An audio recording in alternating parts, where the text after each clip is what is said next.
Today, we are joined by the big guy, Marcus Redwood's in the house. They weren't happy being thrown out. They came back, wanted to carry the fight on. I went outside on my own with 3 of them and I put them all in hospital. We've had a few incidents in there which got a bit out of control. I got pulled in once over a murder inquiry. So at one point it got that bad that I had to supply bulletproof vests for all my doormen who were working reception because they wouldn't work otherwise. All of a sudden he's found what he's rummaging around for. He pulls his gun out and just runs towards the door like that with his arm out straight. I didn't really have time to think about it, so I've just run straight at him. Took us into a little room, shut the doors. He said, right, he said, where are you working on Friday? Probably escape on Margate seafront. He said, we've heard you're going to get shot. I said, you don't need a gun. And I said, I tell you, you ain't got the balls to pull the trigger anyway. I said, do it. And I was really hoping he wouldn't.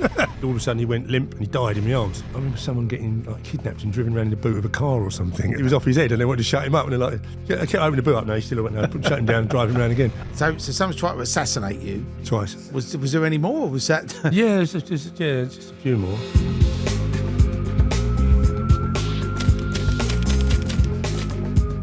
Welcome back to the Criminal Connection podcast, and this episode is proudly brought to you by Betovo. Before we get stuck into this week's episode, we're going to give a big shout out to our sponsors. You're probably wondering how the Podfather brings you the best true crime podcast every week without fail, with great energy. Well, here's the thing. To bring that energy, I have to feel my best and be at my best. And that's where Hype energy drinks come in with their powerful blend of vitamins, taurine and caffeine. Hype energy gives me that extra edge to stay sharp and focused in every interview. It's not just about the buzz, it's about clarity, alertness and bringing my A game to every conversation. Now, Hype energy isn't your average fuel. We're talking flavours like explosive cherry, red berry buzz and even mojito, mint and lime. No weird aftertaste, just bold and refreshing flavour. No wonder they've won an award for taste. Right? And if you're all about the zero sugar life, make sure you check out the watermelon and cheesecake flavours. All the flavour with none of the guilt. Yeah, I know, cheesecake in a can sounds mad, right? But trust me, it'll blow your mind. Now, the marketing team at Hype Energy keep telling me that MFP stands for more frigging power. Now, I've told them it's not about that, it's about more frigging Podfather. Know what I mean? And lucky for you lot, if you want to try it out, go to the checkout and type in Podfather in the offer code and get 20% off. Not only that, if you use this exclusive code, you'll be entered into a competition prize draw where you'll be in with a chance to win a Hype goodie bag signed by yours truly. And 5 lucky winners will get a 3-month supply of Hype. So let's get into it. The Podfather is officially powered by Hype Energy drinks, because when you feel your best, you're at your best. Introducing a proper raw men's fashion brand that has untamed energy inspired by relentless warriors while remaining cheeky and rebellious. Simian Saboteur is not just about style. This brand is a movement and a rebellion against the ordinary. This clothing is crafted for those that face life head on. Our new collection fuses classic design with modern edge. If you want to express your true warrior identity, strength and boldness, then join our tribe of real modern men. Explore our collection of casual wear, active gear and statement pieces that are as unique as you are. Our new collection is now live, and as a special treat for our Criminal Connection podcast crew, use this fantastic discount code BANANA5 on the checkout for an exclusive 5% discount off your first order. Visit www.simiansaboteur.com. Check them out in the link below. So if you'd like to find out about any of our fabulous sponsors, make sure you check out the links in the description below.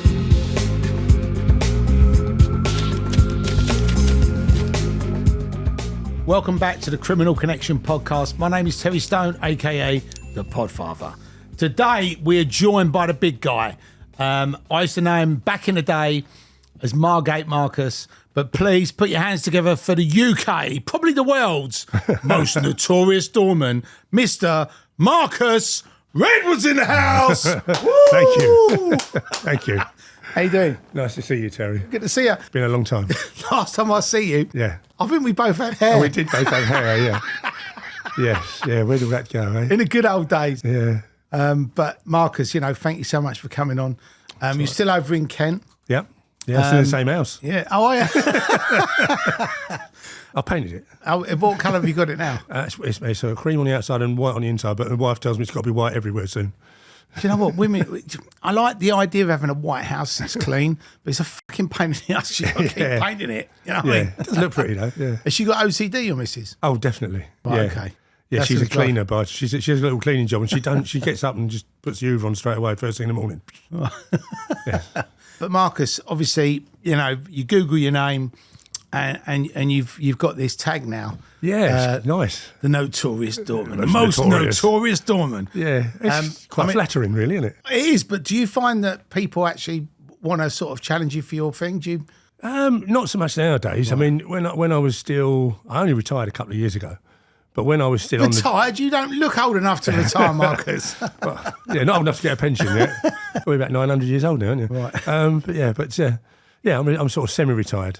Right. But I'm out of the security game anyway, so I'm not standing on doors anymore. But I was up until a couple of years ago. Right. So you can be the notorious doorman and not have any problems then when people are going, "Oh, shame, I'm a notorious doorman." It's weird how many people have actually like sent some lovely comments at the podcast I've done. And I've had so many people actually approach me in the street or out, out shopping or doing something, and they're like, "Oh, it's you," It's great. It's they very don't nice. come up to you singing to you, "Notorious, notorious." No, it's been really, it's flattering. Yeah, really nice. Amazing. Yeah. But Marcus, I'm sure some of our viewers and listeners will already know about you, or will have heard about you, or may have even seen some of your other podcasts. But just for our viewers and listeners that don't know about your story, I'd love to just like rewind right back. Okay. So we rewind. Yep. So I was born in Ramsgate. Got my first, if you're interested in just the door side of things, I started my first door job when I was 17. Wow. Because I'd been drinking in a pub illegally since I was 15, and they thought I was older. And there was a fight kicked off there one Friday or Saturday night, and I actually broke it up, threw the people out, and I come walking back in, sort of thing, and the guy went, "You're here every weekend." He said, "I'll give you free beer. You throw everyone out." And I was like, "Yeah, that's great," but I didn't think of it as a door job. So that was definitely the first sort of door job. But was you thinking of free beer? Well, free beer is what I was thinking them days, But I wasn't really much of a beery anyway. But yeah, I thought great. They thought I was about 19 or 20. Right. But I actually got a proper door job, I think, when I was 18 or 19. Right. Where I actually worked in some proper nightclubs in Margate, which was tough old way to learn. I mean, all the seaside towns, whether it's Plymouth, Margate, Ramsgate, I mean, it's punchy down there, isn't it? They were very, very punchy in the old days. And I mean, you had the summer season much different to the winter season. In the summer season, Margate, for instance, on a Saturday in the summer, you'd get 70 coach parties on average come down from London alone. And that's without, all the other people on holiday and whatever, but just the day trippers would be like 7 coaches. And back in the 80s, if you think about it, that's when football violence was at a high. Right. So you'd get like a coach full of Millwall and then a coach full of Arsenal and a coach full of Chelsea. And you imagine all that lot bumping into each other on the seafront after they've had a few. Right. Mate, it was an absolute recipe for a nightmare. I take it you had some sore knuckles. Yeah. I mean, it was you try to deal with things, obviously, especially when dealing with great big numbers, the coach parties. We used to have a club called, Broncos on Margate Seafront. It was like a basement club. And we used to open at midday, and we'd actually invite them all in, £1 each. £1 each, cheap drinks. And it was mental. You'd have like 500, guys in there, all absolutely off their tits, who didn't give a shit about whether you barred them because they're going back to London. Right. And the fights, the furniture was made out of logs, so no one could pick up a log and throw it at you. They were too heavy. Big logs for tables and small logs for seats, Right. And it had the bar was looked like a Western wagon in the middle of it, and down the end there was a corral with a bucking bull in it. So people used to get pissed and then try and ride the bull, which it was funny. It was a funny place. Right. But yes, it's a tough place to work. And was you doing when you grew up? Did you sort of find the gym, or was you boxing? Or I found it through necessity because as a youngster, I was not big, but I was always a bit taller than the average kid at my sort of age. Yeah. So I found in my infant school, I got bullied. I even remember the names of the bullies. It was Seth, his name was a horrible kid. I hope you caught up with him and taught him a lesson. Well, no, I bashed him up then, but I ended up. I wasn't a nasty kid. I wasn't a bully. I was a nice kid, and I wasn't used to being like attacked. But I got attacked at school, and the teachers didn't really do a lot of good. So I ended up defending yourself. So I sorted him out. Next school I went to, I got bullied by a guy called John Finch, and he was terrible. He bullied everybody, but I ended up having a row with him and beating him. Right. And then I got into senior school, and it got even worse because then I was getting bullied by kids that were 3 years older than me because I was 5'11" when I was 13. Wow. But I was like a beanpole. And because I stood out, I suppose it's that tall poppy syndrome, you know, if I really have a go at him. Yeah. So, and because I couldn't really fight, I wasn't really good at fighting or anything. I wasn't really, you know, I didn't want to be a fighter, but I didn't want to get bullied. So I joined the local Broadstairs boxing club when I was 13 and got bashed up for 2 years. And but I loved it. I loved the bag work. I wasn't a good boxer, but I did learn how to punch and I learned how to take a punch. Yeah. So after a while, people stopped bullying me and they sort of left me alone. The door side of it came along. I didn't even think about the door side. It was just the money that attracted me to it. Right, and the free beer.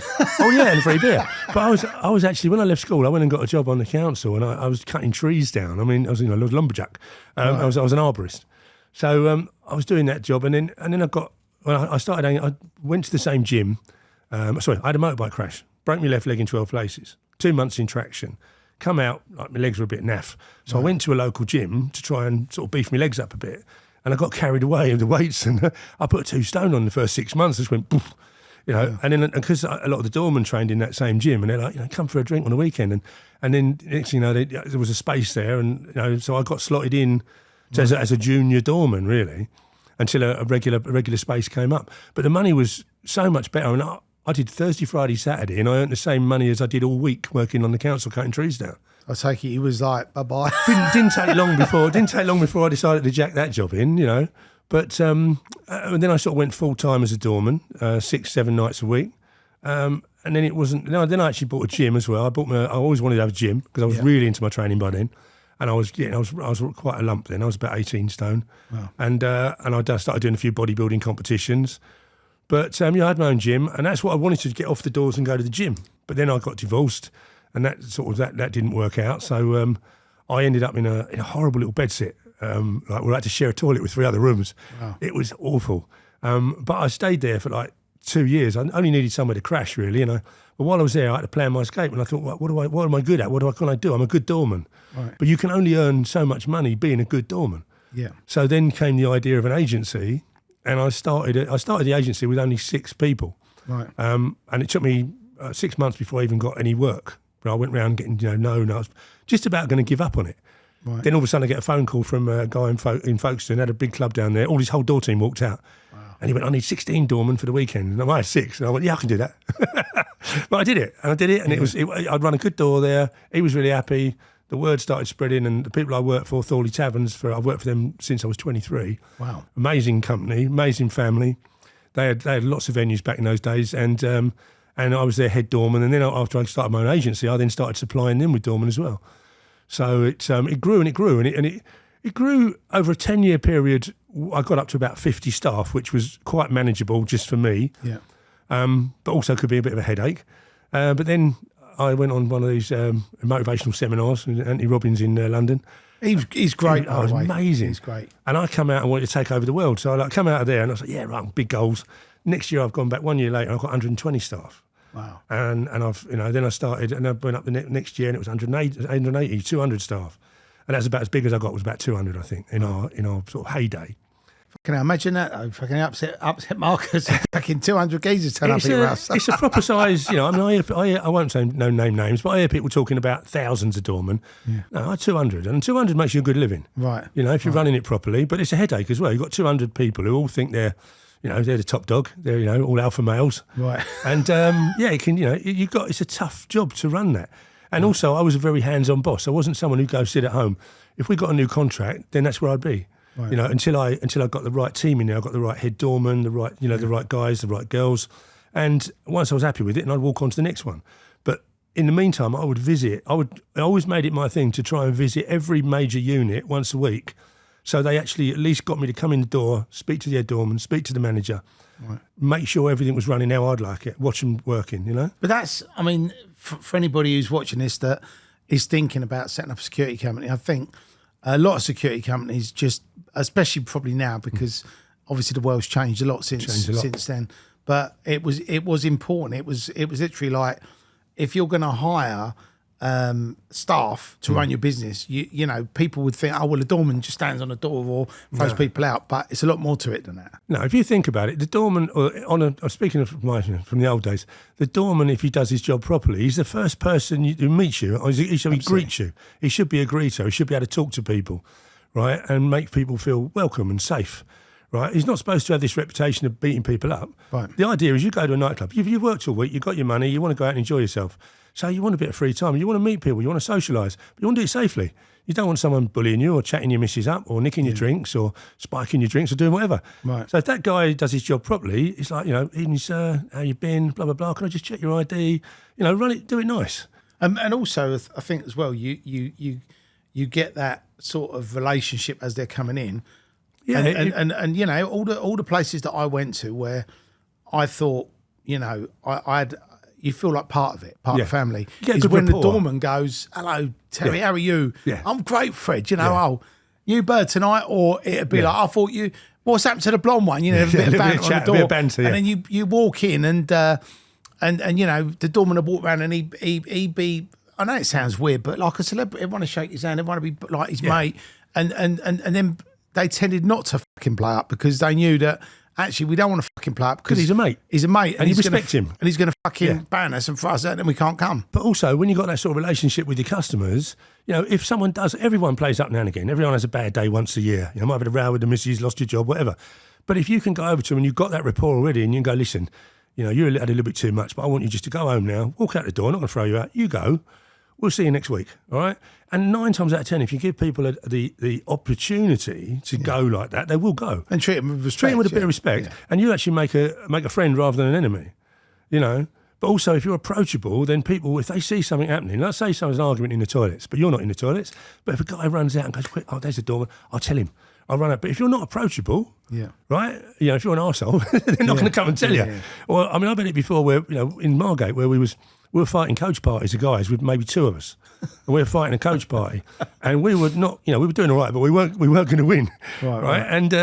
And so all of a sudden, you got half a dozen locals have come out of the bar and stood by you. Right. And actually chased them off and wow, thanks, because that could have been a hospital job that night, So, but if you didn't have that rapport with people, you're not going to get that sort of respect. Absolutely. And from doing the doors in Margate, I mean, obviously you've had a few sort of like scrapes or whatever. Yeah. But what you must have had some ones that were more than scrapes. Yeah. It got a bit mad. I suppose it got a bit mad for me when I was somewhere between 30 and 40. It got really crazy. Right. And that's when we met. Yeah, I think it was, yeah. It's your fault, actually.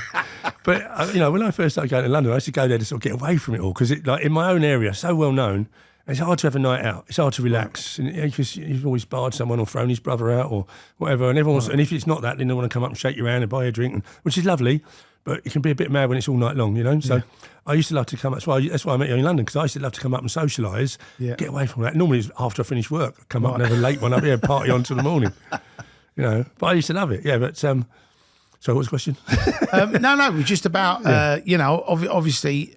I mean, I know you obviously was based in Margate, right? Oh, yeah, but you went all over the country, and all over the world. But for me, it was about the really bad scrapes, really. Yeah, the bad ones. I suppose the worst. There's a handful of them, really, really bad ones. I mean, to my mind, most of the bad ones is when you're at risk of being shot or something. Right. I think so. I clubbing Folkestone, I had a guy pull a Desert Eagle 50 caliber out on us. For anyone who doesn't know, it's a huge handgun. But the thing is, if he'd have pulled the trigger, he'd have probably fucking flung that was a mad one. He'd been thrown out for doing sniffing or something, doing something in the toilets. And I just turned up checking on the bar. I wasn't working that night, but I just turned up my briefcase and my suit on, and I see this guy outside and he's rummaging around in the back of his BMW. And I said to the doorman, what's he doing? He said, he's an idiot. We're throwing him out there. He said, don't worry about him. He's an idiot. So I'm sort of like talking to the doorman. I've got one eye on him. And all of a sudden, he's found what he's rummaging around for. It's this Desert Eagle 50 caliber. He's like, pulls his gun out and just runs towards the door like that with his arm out straight. And I didn't really have time to think about it. So I've just run straight at him, and I've ducked under his arm and rugby tackled him, and I've smashed him into a parked car. And then I've spun him over and I've bashed his head on the car and I've took the gun off of him, thrown the gun across the pavement so at least it's out of the way. And luck could have it. Police car actually came around the corner as I was restraining him. Police car came around the corner and I've come over and said, "What are you doing?" I said, "There's a gun over there. There's a guy here." And then, all right, then boom, straight in the wagon and gone. Was there bullets in that gun? I can't actually remember. I'm not even sure if it might have been a replica. I'm not sure. Right. But I suppose you don't want to find out. But no, the funny thing, he never got a shot off. But the funny thing was, I sort of like, I turned, after I'd done that, and I got him, restrained, and the police guys, I looked around and saw my doorman appearing around the door like this. They went, "You're mad." But it's when you get situations that are just dropped on you, you don't really have time to think. You just got to react. Yeah. And I suppose the standard reaction is like, you get the other way. You're more brave-hearted, aren't you? I'm just stupid, I think. I think it's what it is. I think, when I think back on it, I don't know if I'd do it now. I'd probably go, "F that," but I don't know. It's, I had a couple of guys. You're the head doorman. I was just visiting the bar. Everything all right. But, I've had a few threats. I've had a couple of contracts taken out on me, which were really scary because that guy was just angry and wanted to pull a gun out and show off. Right. But when you get someone who's actually took the time and trouble to travel to your house to shoot you, right, then that's more serious, And that happened to me in 1990. That was very scary. But I managed to get away. They were never actually caught for it. But I have a fairly good idea who they were, and I had it on fairly good authority that one of them shot himself in the head playing Russian roulette. Well, that's clever. So that's half the odds. But what was that? What was that over? That was just over working on the doors. We had some guys in from London. They were VIPs. I knew one of them, didn't know his mate, and they got in, VIP'd. But on this particular very busy night, and if you went out to the club, you had to get a stamp on your hand. Yeah. And this fellow was off his nut on a bit of charge or something, so he didn't get a stamp, he just walked out the door. Then he's gone, it was on 2 levels, this place, so it had entrances downstairs and upstairs. Yeah. And this guy went to come in another entrance or downstairs door, which is really a fire exit. Right. Doorman's quite rightfully challenged him and gone, "Sorry mate, not in this door, blah, blah, blah." And he started arguing with the doorman. I saw the argument start, so I rushed over there to try and defuse it. And I was like, I didn't recognise the guy straight away. Right. And I went, "What's the problem, mate?" And he went, "Who the fuck are you?" I said, "I'm the head doorman." So he punched me straight in the face. That's a nice intro, isn't it? So I hit him back. So I hit him and he's flying out the door. And then he's got up and he's charged at me again and had another go. And then I picked him up and I threw him across the pavement. But where I threw him, it broke his ankle. Right. And then he hobbled back and told me I was dead. And it just, and then his mate come down and I think I ended up toe punting him in the stomach because he was right in my face. And he knocked him on the floor and he didn't have much to say after that. But then I realised who he was, and he was with the guys who'd come down from London. They were naughty people, apparently. And, a few months later, they waited till bonfire night when all the bangers and, what's names are going off, so a few gunshots wouldn't be noticed, really, amongst it all. Wow. And, 2 guys outside my house where I still live now. And, they just come running across the road with a 9mm, just opened up on me. Wow. It was very, very, very, very scary. I was lucky to get away. And back in those days, like I said, when you don't know when it's going to come back again for another go. No, absolutely. Normally, if they do that, they do come back. Yeah, So I in those days, I shouldn't have done, but I bought a piece and I carried it with me for the next 3 months, right, everywhere I went, to the gym, to the clubs, to whatever. Never had to use it. I slept in. I put alarms. I put extra alarms around my house. I put big lights around my house and that, for anybody who's a doorman now, obviously you've got your SIA badge, and it is a different world. I mean, back then, it was so complex. Like when we was doing the raves, you'd throw the wrong person out, or you'd bash up the wrong person, and then you'd have a load of fucking aggro. But that was just what went with the territory. But did you actually? Did you get out of the car and then see them, or was you coming out of the house? I came out of the house. The weird thing was, I think they were. My normal routine at that time was I was working every night of the week, and I'd be at work at 9 o'clock. So I'd come out at say 9:15 and drive to work. But that night I'd taken the night off, so I was actually coming out of the house to go down the off licence and get a bottle of wine or something, right, and a packet of cigarettes because I smoked then. As I walked out of the house, I saw these 2 guys, and they stopped and looked at me from the other side of the road. I thought, something not right here. The old spidey sense, the old doorman sense. And I thought, yes. Anyway, so I've kept my eye on them, but I've got in my car, and as I started reversing, I see this guy's arm drop down, and I see the sort of silhouette of a gun. And I thought, shit. And then they've just come running across the road and just lifted the gun up and just started firing at the back of the car. Did they actually hit the car? They did, yeah. They blew the back tyres out, and there was holes in the back of the motor. I actually drove up the road with flat tyres. Actually went to the off licence, and I ran in. Get your wine, and I got my wine and my bags. Have you bottle of wine? I'm going to come back for you. I got my wine and my bags, and I went, phone the police, I've been shot at. And he went, what? I've been shot at, phone the police. So then I drove back to my house. It's only about 500 metres up the road. drove back to my house, and one of my neighbours was out there picking up 9mm shell casings, putting them in a tissue. Wow. And it was pretty hairy. But then that only made the police think I was involved in some sort of really big crime or something, which I wasn't. I was a doorman, and I knew what it was over.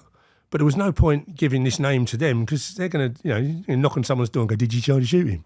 And I suppose the other problem, Marcus, is where you've got a security company, you've got 200 fellas waiting for you, you're a face, everyone knows you are, and then that happens. The police put 2 and 2 together and get 26, don't they? Yeah. Well, it's the same as they did when I got invited up to help out with the security for the Krays funeral. Right. There was a load of it. Did you get involved in that, Terry, or not? Yeah, but I think that's the first time we met. Yeah. There was loads of us there. We didn't get paid, did we? I didn't get paid anyway.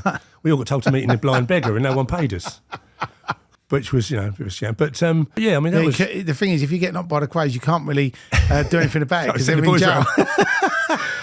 Yeah, but the thing was... so after we was all in the newspapers, and I ended up on the TV, on the front of newspapers. No, I think what it was because we both obviously were friendly with Dave at the time. Yeah. And I remember seeing you on obviously the club scene and at different events.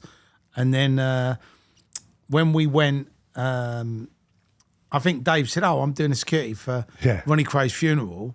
And then it was like, "Oh, do you want to come?" Yeah. And it was like, "Yeah, why not?" you're I've working. read the books. I don't mind putting a long coat on and some sunglasses. But I remember you was right at the front, weren't you? Because Dave was on the was it Harley? Well, no, Dave never owned a Harley. But weren't he on a big bike though? And then he had the guys behind him, and you was standing literally right at the front. Cause I was next to. I was actually next to Lenny McLean's car for most of the tour around the town, sort of thing, through London. And if any of you get any of that footage or any of the pictures, Marcus has got. Well, it's sort of like a different version of a Tony Tucker wig, isn't it? Yeah, it's sort of going up instead of down. Yeah, I had hair then. I had a good. They made comments in the newspaper said I looked like I come from Marbella or something. Yeah, but that's you know who that is, don't you? It's Marbella Marcus. But the thing is that really spiked the interest of the police in my area. Right. So I've been shot at. Doing the Krays funeral, he's got to be at it. Well, he's with all these criminals in London. Yeah, they're going to change your name from Redwood to Underwood. Underworldwood. Underworldwood, yeah. But it was a bit of a nightmare. I mean, I loved the attention at first, but then when you start getting your doors kicked in by the police and they really think you're at it, then it gets a bit annoying, really. Right. Especially when you're not at it, Yeah. And then I remember they started keeping their Genesis file on me, their little secret file of what you're doing and what you've done. It's a intelligence file. So it all got a bit crazy for a while. Right. So over that 10-year period, sort of from 30 to 40, was when my business was growing quicker. So I was going to more and more areas: Dartford, Gillingham, Ashford, Folkestone, Eastbourne. And so the sort of security was spreading everywhere. More staff, more problems, and I was also attracting that. But the thing is, I'd try to tell a lot of people when you're running that sort of thing, like when you was running, what's the name? The One Nation. Yeah, One Nation. Gary's Nation. You had to have a sort of bit of a reputation, didn't you? Yeah. To actually get away with it, to do it, right? And that helped. Yeah. Right. So it's the same when you're running a door agency. If people are actually a bit more scared of you than what they should be, it's not a bad thing. Yeah. Because that saves you actually having to get too involved. You can go, listen, if you have to call Marcus down here, you won't like it, what I mean? And people go, all right, I'll behave. Yeah, he's like 50 Cent. They try to shoot him 9 times. And he got away, and he's still alive. Do you know what I mean? It's that thing. And obviously, you know what happened, but obviously the word on the street is, they tried to assassinate him. Yeah. And obviously they didn't. But I mean, did you ever catch up with them, or did you just let it go?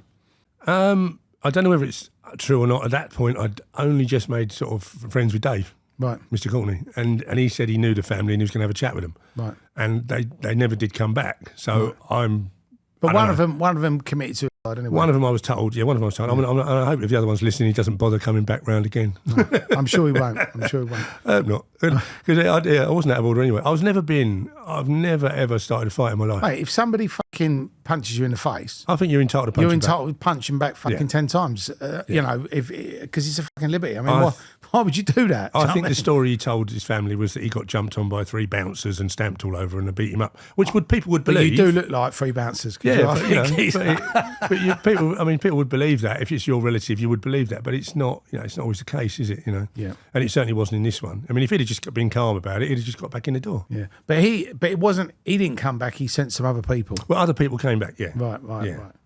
Yeah, and I mean, it was a properly organised hit. I mean, someone said to me at the time, they went, they're probably just trying to scare you.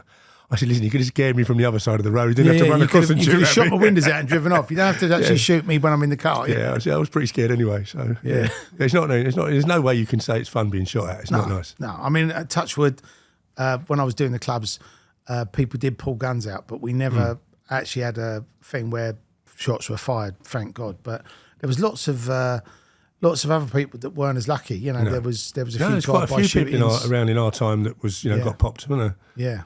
Yeah. It was, and considering firearms are illegal in England, it's pretty crazy, really.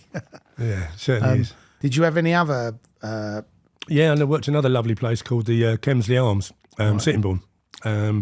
We used to affectionately call it the House on the Hill because it was on a huge housing estate.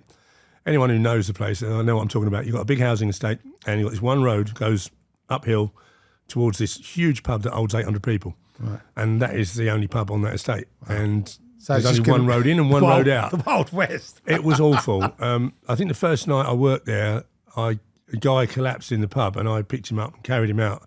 Not throwing him out, I was carrying him out in my arms like a baby. And as I got to the front door, all his mates were following me. But he all of a sudden he went limp and he died in my arms. He'd done so many drugs, I think his heart gave out. He was 28 years old. But his heart went pop. Anyway, so they're going, no, he's all right. I said, he's not all right. I think he's dead. He's just pissed down my leg. Wow. Right? I'm like, And this is the fucking the benefits of being a doorman. Put him on the bench outside. I mean, he's not going to sit up. You can't just put him on a bench seat. He's going to fall off. Anyway, but they went, put him on a bench. So I put him on the floor. And there was two young lads who were first aid trained who tried to get to him to try and resusc him. But his friends wouldn't allow it. They're like, no, leave him alone. He's just drunk. He's all right. And then by the time the ambulance got there, he was blue. Wow. And then they turned their attention on me because they said I threw him out. You killed him. Yeah, basically, Wow. But that was a rough pub, and I had to bar a lot of people from it to try and calm it down. They didn't like being barred, and I think in the end they all clubbed together and paid someone to shoot me one night. Wow. And guys, have you ever come out with that line? What? The lock stop one. Stop getting shot. Stop getting shot. Yeah, I felt like it. But that night I was just lucky, just plain lucky, because there was a guy sent who had a sawn-off shotgun, came on a motorbike, crash helmet, leathers, drove past the front to make sure I was on the door, then went round the side, parked the bike, and he sort of clung to the side of the building, sneaked back round to the front door, and then he just swung into the door and ripped with both barrels, blew great big holes in the door where I'd been standing. And I'd just been called off the door to answer a phone call. Wow. So it was only luck that I wasn't shot that night, and he didn't want to reload, so he just let rip with a couple of shots and then panicked and rode off. I mean, that's divine intervention. That is, yeah. Oh, that was a horrible place. But I mean, I've got some naughty stories from there. Really, I mean, some of the I'm friends with a lot of travellers, but I also fell out with quite a few travellers. And there was one guy there, Jack, and he was a nightmare. He used to always sneak in or climb in through a window. I had to keep throwing him out. And I barred him, and he turns up one night, and he's like, parks his truck right opposite the front door, and he says, "I'm coming in." I said, "Jack, you're barred, mate. You know you're barred. You're not coming in." And he said, "See my truck?" He said, "I've got a sawn-off shotgun under my front seat." So I pulled my jacket back, and I had a little snub-nose 38. I went, "Now you got to get to your truck, Jack." Right? Seriously. And he was like, "What?" It just, that's the only way to really deal with them. Right? They weren't going to listen. They would, he might have been one of the ones who was shooting at me anyway. And for anybody that doesn't know, a snub-nose 38, they're always great because they never jam. Never jam, yeah. And they're quite small, aren't they? Yeah, they're fairly small. Quite small. Yeah, also rather illegal. Did you do the thing where you pull it out and it spins around on your finger? I weren't that good. But I used to belong to a pistol club years ago, but when they were still legal to have pistols. Yeah. And I was quite a good shot with it. So yeah, do you know something? It's actually quite funny because around that time, I had a farms license as well. So I had a. Oh, you had the FAC? I had a Glock 17. So I had that in my sort of safe. Yeah. My gun safe. Well, you were carrying lots of money around, weren't you? You're picking up, But obviously, you're not allowed to obviously carry the gun around. No. Obviously, you had to stay in the thing unless you was taking it and had to be in a lock box to the gun club, and then you can shoot. But I always did it, and I always thought,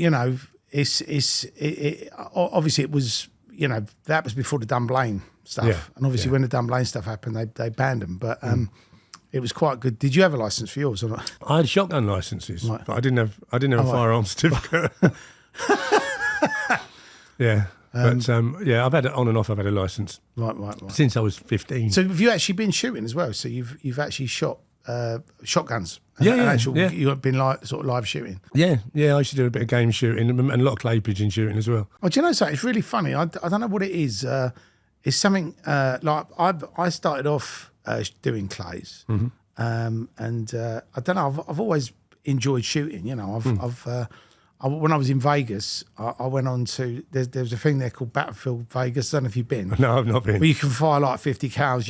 You can fire fucking AK-47s, Yeah. Mac 10s, whatever you want. No, but that's fun. Yeah. It's good fun. Good fun. Boys' day out.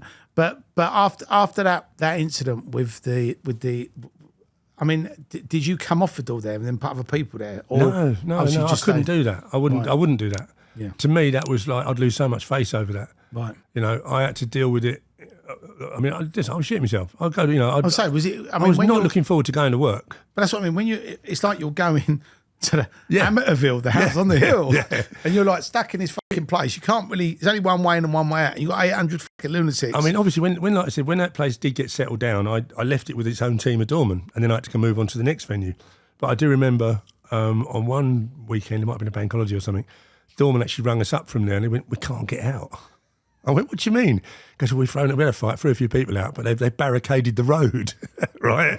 He said, "There's about 30 of them across the road and with the transit van and we can't get out. It's the only road in and out, And there was only, I think, 4 doormen working there. So I said, right, so I had to make a few phone calls and I rallied round and got I think it was 2 or 3 carloads of us. Right. So we all had to drive up to Sittingbourne to rescue the door staff.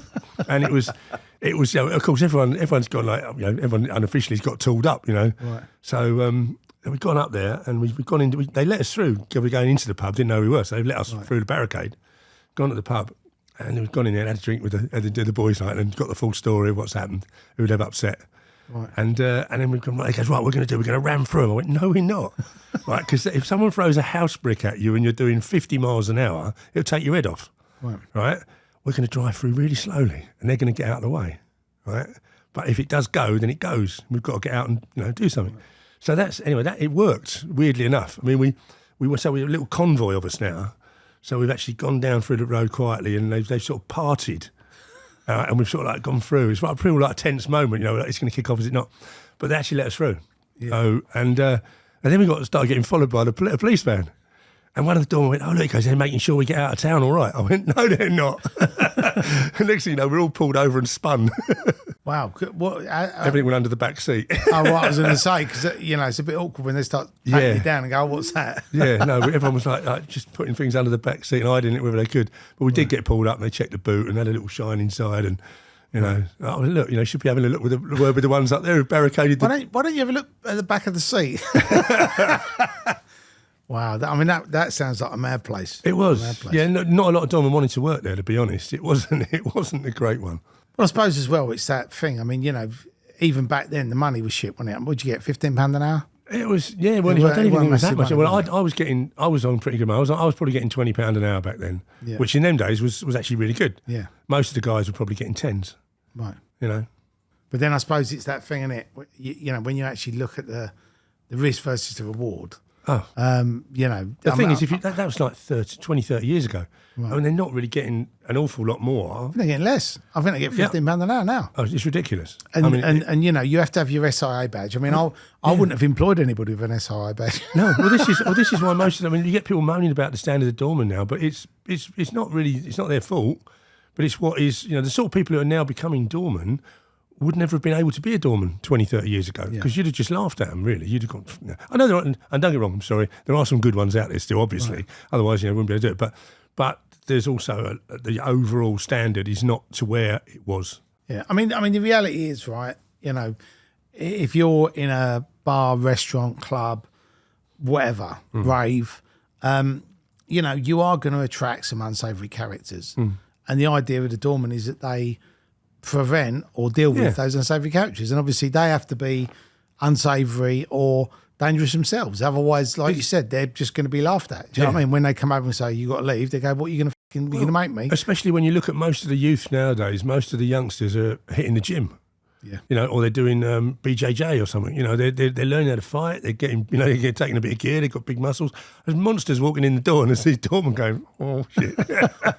You know, and years ago it was the monsters who worked on the doors. Yeah, yeah. You know, it made sense. So, because when did that licensing come in? Was it into early 2000s? It's about 2000, around about that time.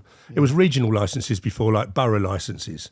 Right. Which even that, I mean, I got originally I was told I was going to get one, then I got turned down for one. Right. So then I became a manager of the nightclub for a few years, right. And then I finally, when a few things had gone off my record, then I managed to get an SIA license. Yeah. So what was on your record? Did you have nothing to boast about? Really. I didn't know if you had like a big rap sheet. No, nothing really terrible. Like right. I think like I said, I got raided a few times, and I did used to like to go party. Right. So I mean, I had an ex-girlfriend who moved out and left a bit of gear in the cupboard I didn't even know about. Right. So when they raided my house, they found that and charged me with it. She'd already gone like a few months before. Didn't even know it was in there. Do you ring up? Thanks. Yeah. Cheers for that. Yeah. So that wasn't good. But yeah, nothing. I've never been done for anything major. I have been arrested a lot of times, right. You know, because of fights on the doors, because of situations I've had to deal with. I got to the point having the sort of boxing as a youngster growing up and doing the boxing. So I was pretty good with my hands in that sense. Right. But then when I started doing the weight training, got bigger and bigger, I was then really powerful. Yeah. So the combination of the two. I mean, I'm 62 this year, and I'm still not looking too skinny. But I think you're a handsome specimen of a man. But back in the day, I would have been about, you know, my heaviest probably about 19 and a half stone, something like that. Wow. But I was a big lump. I was a very strong lump, and I could fight. So when you put all that together, you know, a lot of the time, someone would, like say, get involved in a fight, you end up having to whack someone. You don't go, I'll just whack him lightly, you know. You go, whack. Yeah. And I started breaking people. And, right. and you know, it got to the point, I remember one year I got charged with 3 GBHs that year, and I thought, I'm going to end up in prison. And I've never been in prison, don't want to go to prison.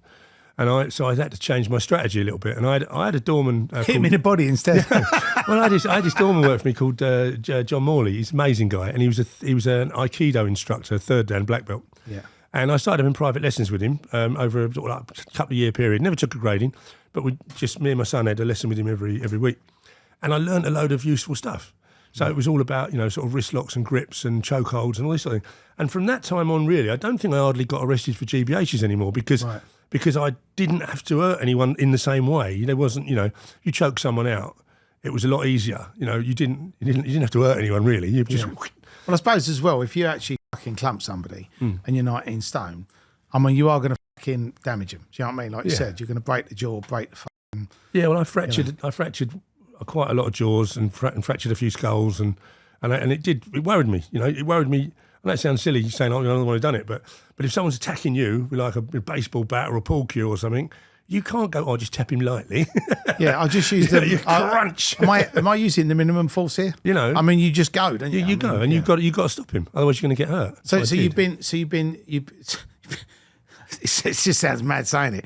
So someone's tried to assassinate you. Twice. Somebody's tried to shoot, then blow you away with a fucking shotgun. Yeah. So that's two assassination attempts. Yeah. And was there any more? Or was that? Yeah, just a few more. Do you know what? I'm glad that I didn't become really good friends with you, Marcus, because I'd have been standing somewhere and probably got shot. Yeah, I mean, I did have a couple of others. But I'd some guys I'd thrown out from a club on a weekend, and they weren't happy being thrown out. They came back, wanted to carry the fight on, and so I went outside on my own with 3 of them, and I put them all in hospital. Right. And I didn't want to fight. I mean, I'd thrown them out. All they had to do was walk away, but they came back and wanted to particularly fight. And in those days, I was a bit younger, a bit more aggressive. Right. And I battered them.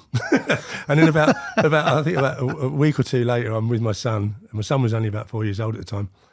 So I'd have been about like 23 or 24, something. I was young, you know, and they come walking down. I was with my son just going into a video shop and on a Sunday, and this group of guys, I think there was about 5 of them, and they had a shotgun and all the shells had been out shooting. And I clocked them straight away, but I thought they won't do anything. It's daytime, it's Sunday afternoon. With my son, you know. But sure enough, I come out of the shop and I've got a shotgun shoved in my face. this guy's like, you think that's funny now, do you? Well, it's like some of that, and he's like goading me.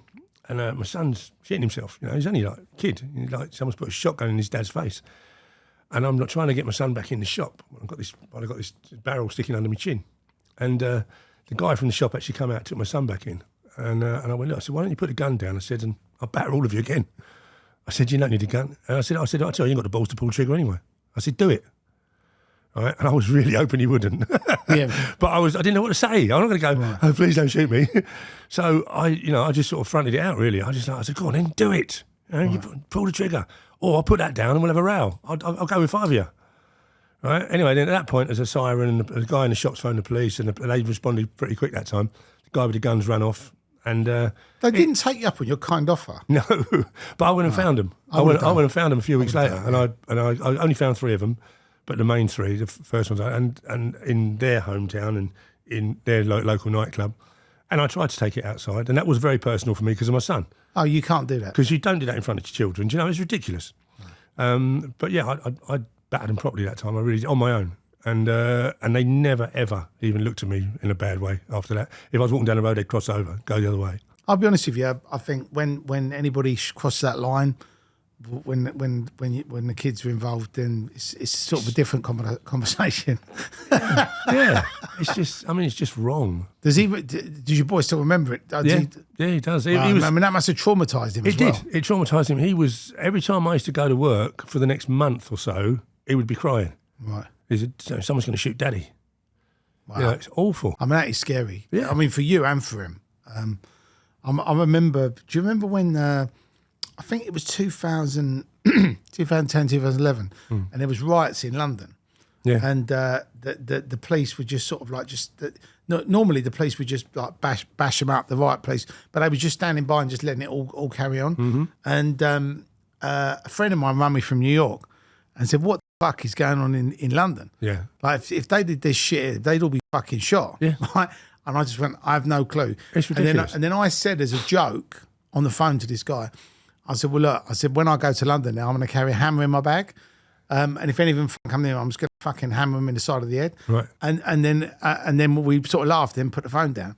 And my son was obviously overheard the conversation. Yeah. And then like fast forward like 2 months. And I'm walking out the door and he goes, "Here's your hammer, Dad." He goes, "Dad, have you got your hammer?" I was like, "What?" And he goes, "Oh, I heard you say that when you were in London, you need your hammer in case you had to hit something in the head." And I was like, "It's a joke." Yeah. It was a joke. I'm not. But they pick it up, don't they? You know? But he was all sort of serious. "Dad, have you got your hammer?" You know. I mean, just a few years ago, we suddenly had about in Margate, I think it was about 70 gypsies turned up. Just randomly, just turned up and started going pub to pub, just sort of like not paying for the drinks, wrecking the place a little bit, and just doing what they want really, and do as you likeys. And instead of them being stopped or whatever, the police were actually ringing up in advance other venues and just saying, "Close the doors, bolt the doors, don't let them in." But they weren't doing anything about it. They were just going from venue to venue, just trashing the places. Wow. I mean, yeah, but as doorman, when we were working in a club situation. I was in the one in Dartford where I wasn't. That's a happy place, isn't it, Dartford? and there was like about 100 got in. Right. Shouldn't have got in the door, but it was like someone got married and in the gypsy world, and they all decided to go out on the piss afterwards. And there was about 100 of them in the club, and we had to I was calling in reinforcements from everywhere, and we was just sort of like picking them off now and again and just putting them out the exits, discreetly as we could, till we sort of whittled it down to about 30. But it was horrible. But we were expected to deal with it. Right. Without any of that backup. Wow. Without any handcuffs or gas or. And what happened? I mean, did you have to deal with it or not, or did they just all shut up? We managed to sort of diffuse it. We got the numbers down to basically we threw out slowly through troublemakers or too drunk or whatever, and we managed to filter them down. So we're getting drunk pretty quickly. So it was all like, you've had too much, off you go. Right. Luckily, it never really. We dealt with it nicely. Yeah. But it was on a bit of a knife edge for a while. But have you ever had like anybody? I mean, obviously you've talked about the extreme side of violence with shotguns and 9mm, but with knives and bats, have you had your fair share of that as well? Yeah, I've had my fair share of that. Bar stools, bats, pool cues. I've had just about everything broken over my head, I think, over the years. You haven't got any scars though, Marcus. It looks. If you look closely, there are. Okay. I do heal quite well. But I got attacked with an iron iron socket wrench one time. I had over 40 stitches in my head. I had 3 flaps of skin. That's when I had hair as well. Right. And I remember being in the hospital and I said to the nurse, can you x-ray that? She said, why? I said, I want to see if it's fractured my skull. She said, I can see your skull under the flap. It's lovely. Say it back. What a conversation. Yeah, I mean, but yeah, that was on a not on the door, that was on a debt collecting job. Someone smashed me over the head with an iron bar. I've had a pool cue, the thick end of a pool cue smashed over the top of my head once when I was in the middle of a fight.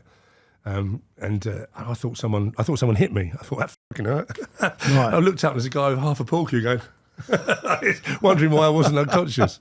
There's no, you can't honestly, if you've got a hard head, you've got a hard head. Right. And I think I've just been born with a hard head because it's been hit so many times and kicked and punched and whatever. And I've been lucky. I've been lucky in the sense that I've never actually gone unconscious, touch wood. Yeah. Touch wood. Wow. With the debt collecting stuff, I mean, was that something else? I suppose when you're doing security, you get offered jobs all the time, and I was not a debt collector. I mean, but you try and do, sometimes it's someone you know or someone you try and do someone a favour, and you know they normally haven't told you the full story, or you go in. Like, it's going to be a guy with a fucking metal bar. Yeah. And at that time, I had my arm in plaster at that time as well, so it wasn't easy to defend myself. So it was. It went. He said, "No, just come along, stand there, look big." He won't do nothing, and he did. So, I wasn't really. The debt collecting wasn't really for me. I was a good doorman. That was it. Yeah. And I used to enjoy it to a degree. Yeah. But obviously, there were certain venues that were, very, very horrible to work. What was the worst one? Worst 2, I would say, and that was, I would say that Kemsley Arms at Sittingbourne was definitely on the list, right? Because I mean every place has bad nights now and again, but that one was just there just wasn't really nice people coming in there. The quality of people was pretty shit. And then Dartford, I would say, was probably one of the scariest places. Yeah, Dartford was. They petrol bombed the place. They did drive-by shootings. They did all sorts. I had to have all my front of house because it had a big glass reception area. So at one point it got that bad that I had to supply bulletproof vests for all my doormen who were working reception. Wow. Because they wouldn't work otherwise. Wow. Did you? I'm surprised I didn't get you to put a perspex. Well, it should have had it, really. It should have had some protection just in case. Glass. Who ever thought of that idea? Let's have a nice glass reception. So with a petrol, what was the petrol bomb incident? I can't even remember what it was really about. It probably just barred the wrong person, right. We had one in Folkestone petrol bombed as well. It's quite a common thing. It was back then anyway. Yeah, but I mean, was it more of a bottle of petrol? Yeah, like a Molotov cocktail, and they just throw thing. it, or was it actually burn the club down? Didn't burn the club down, but did actually up the side of the front of the club and everything. So it's not nice. No, I mean, because then you sort of think, well, what's coming next? You know what I mean? Is that the hors d'oeuvre? Yeah, well, you used to have other people driving past, waving sawn-off shotguns as they drove past and getting all the doormen to run for cover. I mean, and when was this? This was the 90s, right? Yeah, the 90s, yeah. I mean, the naughty 90s. Because lots of people, people think it's naughty now, and it is, but I think it was actually worse back then. Really? Oh, I tend to think it was. There's always been violence out there. There's always been knife crimes and all that. But I think we're more aware of it these days. Because of social media? Because of social media more so. Right. I mean, friends of mine were getting stabbed when I was 13 years old. Wow. That was one of the first fights I ever broke up was when I was 13. My mate got stabbed in the stomach. He was like 17 or 18 or something, a bit older than me. Right. I broke it up, broke the knife, threw it away, took him to the hospital and it nearly killed him. He got stabbed in the spleen. Wow. Yeah, but it's... I always remember that film Love, Honour and Obey. Do you remember that? Love, Honour and Obey. With Perry Benson, he's the big guy with the glasses. Right. And there's a bit in a pub and he's going, I'm a martial arts expert. And he's like, whoa, whoa, whoa. And then the guy goes, oh, could you stop the knife? And he went, yeah, of course. And then the guy just goes like that with a knife and actually stabs him. And he's going, oh, yeah. You stabbed me. And even though now obviously you'd say, well, that's encouraging knife crime. But back then it was very funny, you know what I mean? But, yeah, that really happened to one of my friends. He died. He got stabbed. He got stabbed in the stomach with a flick knife, and they pushed it in that hard that it went right to his back and severed the arteries by your spine. Fucking hell. And he actually went to the hospital, but he only had a little tiny wound at the front. And was that an actual fight, or was that somebody? No, he was out with his wife. It was their anniversary, I think, first or second anniversary, something like that. And they were only young people, and his car sort of overtook him and cut him up, and then slowed right down. So he overtook the car, and then it overtook him and cut him up again. And I think on the third time he sort of pulled over, and the car pulled over. He got out, and he was like, he was like, what are you doing? And the guy didn't even speak to him, stabbed him straight in the stomach.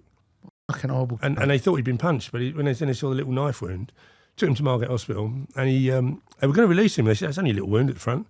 But where it had gone right through the back, he collapsed in the hospital. And then they realised how bad it was. They had to open him right up and try to graft a new artery on. It didn't work. And then he had to have his legs cut off. This is the worst bit. He didn't die straight away. It took him 6 weeks and 5 days to die. He had his legs cut off here because the circulation, they'd gone like gangrenous. And then they woke him up. He was under sedation. They woke him up and the gangrene had spread. So they had to cut him off up here. And then next time he'd gone. So yeah. And the guy who did it, he got 3 years youth custody. I mean, that's a fucking outrage. Yeah. It's an outrage. Yeah. 3 years youth custody. And he'd stabbed someone before. It wasn't his first offence. And that is what's fucking wrong with this country when things like this happen. I mean, that is just fucking terrible. And I suppose also there's a lesson, you know, when people, and I've done it myself, when fucking someone cuts you up and starts calling you a cunt, you want to get out of the car and fucking rip their heads off. But you never know what anybody's carrying or got under their fucking thing. Do you know what I mean? Yeah. So it's not a good idea. No. It's not a good idea. Better to live another day. But that is terrible. That I've never heard anything. So, I mean, that is just fucking, I mean, you know, you say something's horrific, but that's like fucking horrific times 10. Yeah. You know, the fact that, you know, when he went to the hospital, they start fucking amputating his legs. And then he just fucking was probably in agony for 6 weeks. 5 weeks or 6 weeks? 6 weeks, 5 days. And then he just died. Yeah, from the gangrene. That's terrible. Every time they woke him up, they were chopping other bits off of him. Do you know what I mean? It was horrible. And his wife had to sit there, and his family had to watch it. And okay, can you imagine that? And then we've got some good news and some bad news. What's the good news? Well, you're alive, but we're going to chop your fucking leg off. I mean, it's. I mean, he was an amazing fella, and Lee Hemphreys his name was. Right. And I'm still friends with his brother Mark. Right. But we were all young bikers at the time. But he was a biker that used to drive a car on the weekend, sort of thing. So he was out. Did you get recruited for the Hells Angels or the Outlaws? Or I got asked to prospect for a group of bikers called the Misfits, and the Misfits. I just fucking love that name. The Misfits. Yeah, I'd have joined that. The Misfits they were a splinter group of the England Angels. So I believe, if I'm saying this right, back in those days, I was only 17. So I was way too young really to be involved in it, but they wanted me to be part of it for some reason. Right. And so I was a prospect. And for those who don't know, that's basically you're like on probation. So you basically do anything you're told to do by the rest of the gang. It's not much fun. And anyway, but they only had permission to wear a front patch, right, which is like the name, like so the Misfits patch here, but not a back patch. They had to wait to get permission from the Hells Angels. Well, our president couldn't be bothered to wait, so he just went ahead and put the back patches on. And it worked out actually all right for me because the Hells Angels heard about it and they came down to our local bikers meet on a Friday in a transit van with like shotguns and all sorts. And they basically beat everyone up who had one of these jackets on. and I was in hospital with a broken leg at the time. So I missed out on the beating. But you'd have probably been given a beating, to be fair. Yeah, probably. I doubt you'd be fucking sitting there taking it. Yeah, it would have been. Probably would have been interesting. But yeah, it was apparently a pretty heavy night. It was like, I just turned up and just went bosh and just ripped everyone's jackets off and clumped everybody. And is the Misfit still going now? I don't believe it is. Right. No. Right. President used to be Henry. Yeah, Henry was a great big guy, long blonde hair, looked like Thor. Right. He did. Yeah. It would have been if he'd have just played by the rules. He'd have probably been a bigger club by now. Right. But yeah, because I remember the Outlaws because I used to always see them. Yeah, I remember the Outlaws. See them around and the Hells Angels as well. But I never come across the Misfit. Was that a Kent thing? It was Kent based. Yeah. Right. Yeah, because I was over in Surrey, so because there was another club in Canterbury. I can't remember what it was called, but there was another club in Canterbury which were same sort of standing. Right. And they didn't get on with the Misfits. And then how I actually earned my sort of entry into the club really was I was told to go into the other clubhouse from the other club that didn't like us and arrange a meeting. Right. So I had to walk in there with my Misfits thing on and at 17 years old and then face up to all these older bikers and say, right, Henry wants a meeting, we're going to do this, that and the other. And without getting my arse kicked while I was in the pub. Yeah. Wow. Yeah, look back, it's a bit mad really. And then when you come into London and you... obviously met Dave, and obviously the Kray thing went on, and obviously you said you had that sort of decade of being around London. Yeah. Yeah. What was you must have loads of funny stories. Did you come to Manchester when we did the thing in Manchester? No, I didn't. Right. No. Okay. No. Because I know we had a couple of nights out, but I can't remember which ones. But I thought that was I've been up there for stag do's and stuff, but I can't remember one with Dave and the boys. No. Yeah, no, because there was a rave in Manchester at the GMX. We did a Assassination night. Oh, right. No, there was a minibus that went with about I was probably working that 30 geezers. Yeah, but yeah, I just remember that being fun. But I always, remember, different things like when we did that rave in the holiday camp.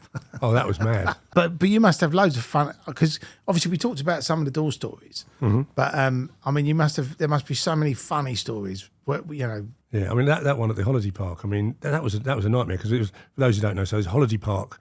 And was it a Pontins or something? Yeah, something like that, like a Pontins. And in the off season when it's not busy, someone had the great idea of putting a rave on there all weekend, which is great. You'll get a chalet, but it's a bit hard to throw someone out when they're staying there all weekend.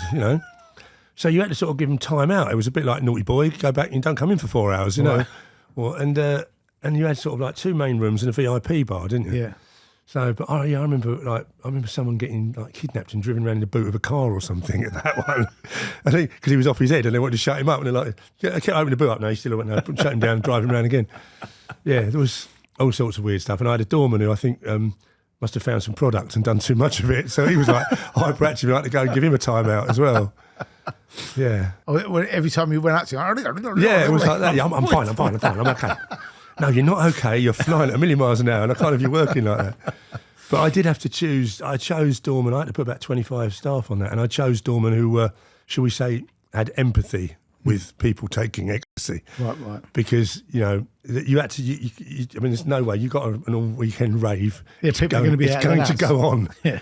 Right. So you're just trying to make it so it's not public, if you like. Yeah. You're trying to manage it, if anything. I want to say a huge thanks to our sponsors, Fragrance du Bois. Now, for those of you that don't know about Fragrance du Bois, where have you been?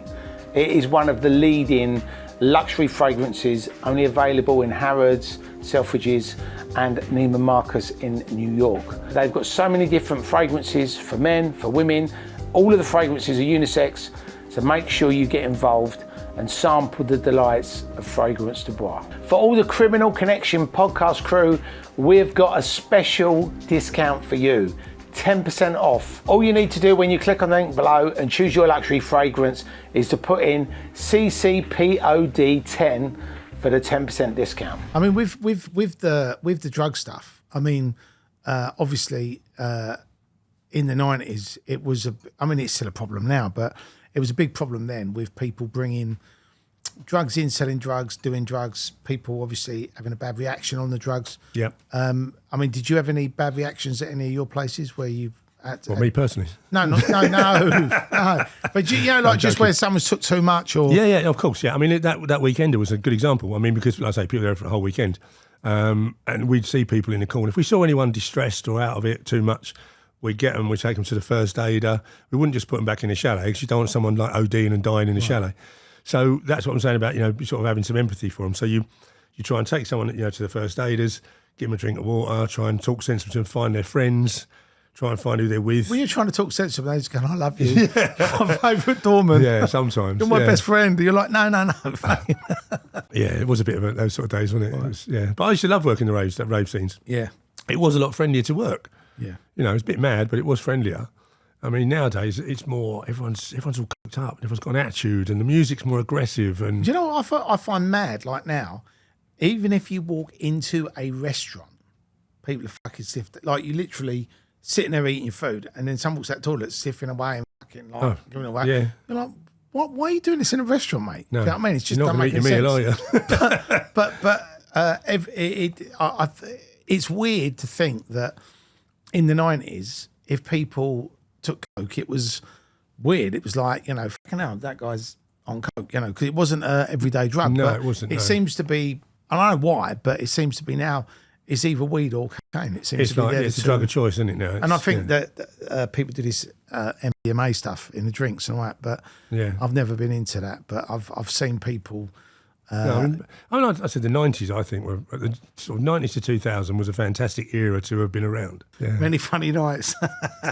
And I mean, what was your policy? I mean, did you have because you had, and I always thought that, you know, like when I advised to put an event on, I'd always take my own guys, because I'd always think, I don't want you thinking you're going to fucking turn me over. I don't want people letting people in fire exits. You want it worked a certain I want way. everyone to be fucking searched. You know, I don't want any fucking drugs. I don't want people bringing drugs in.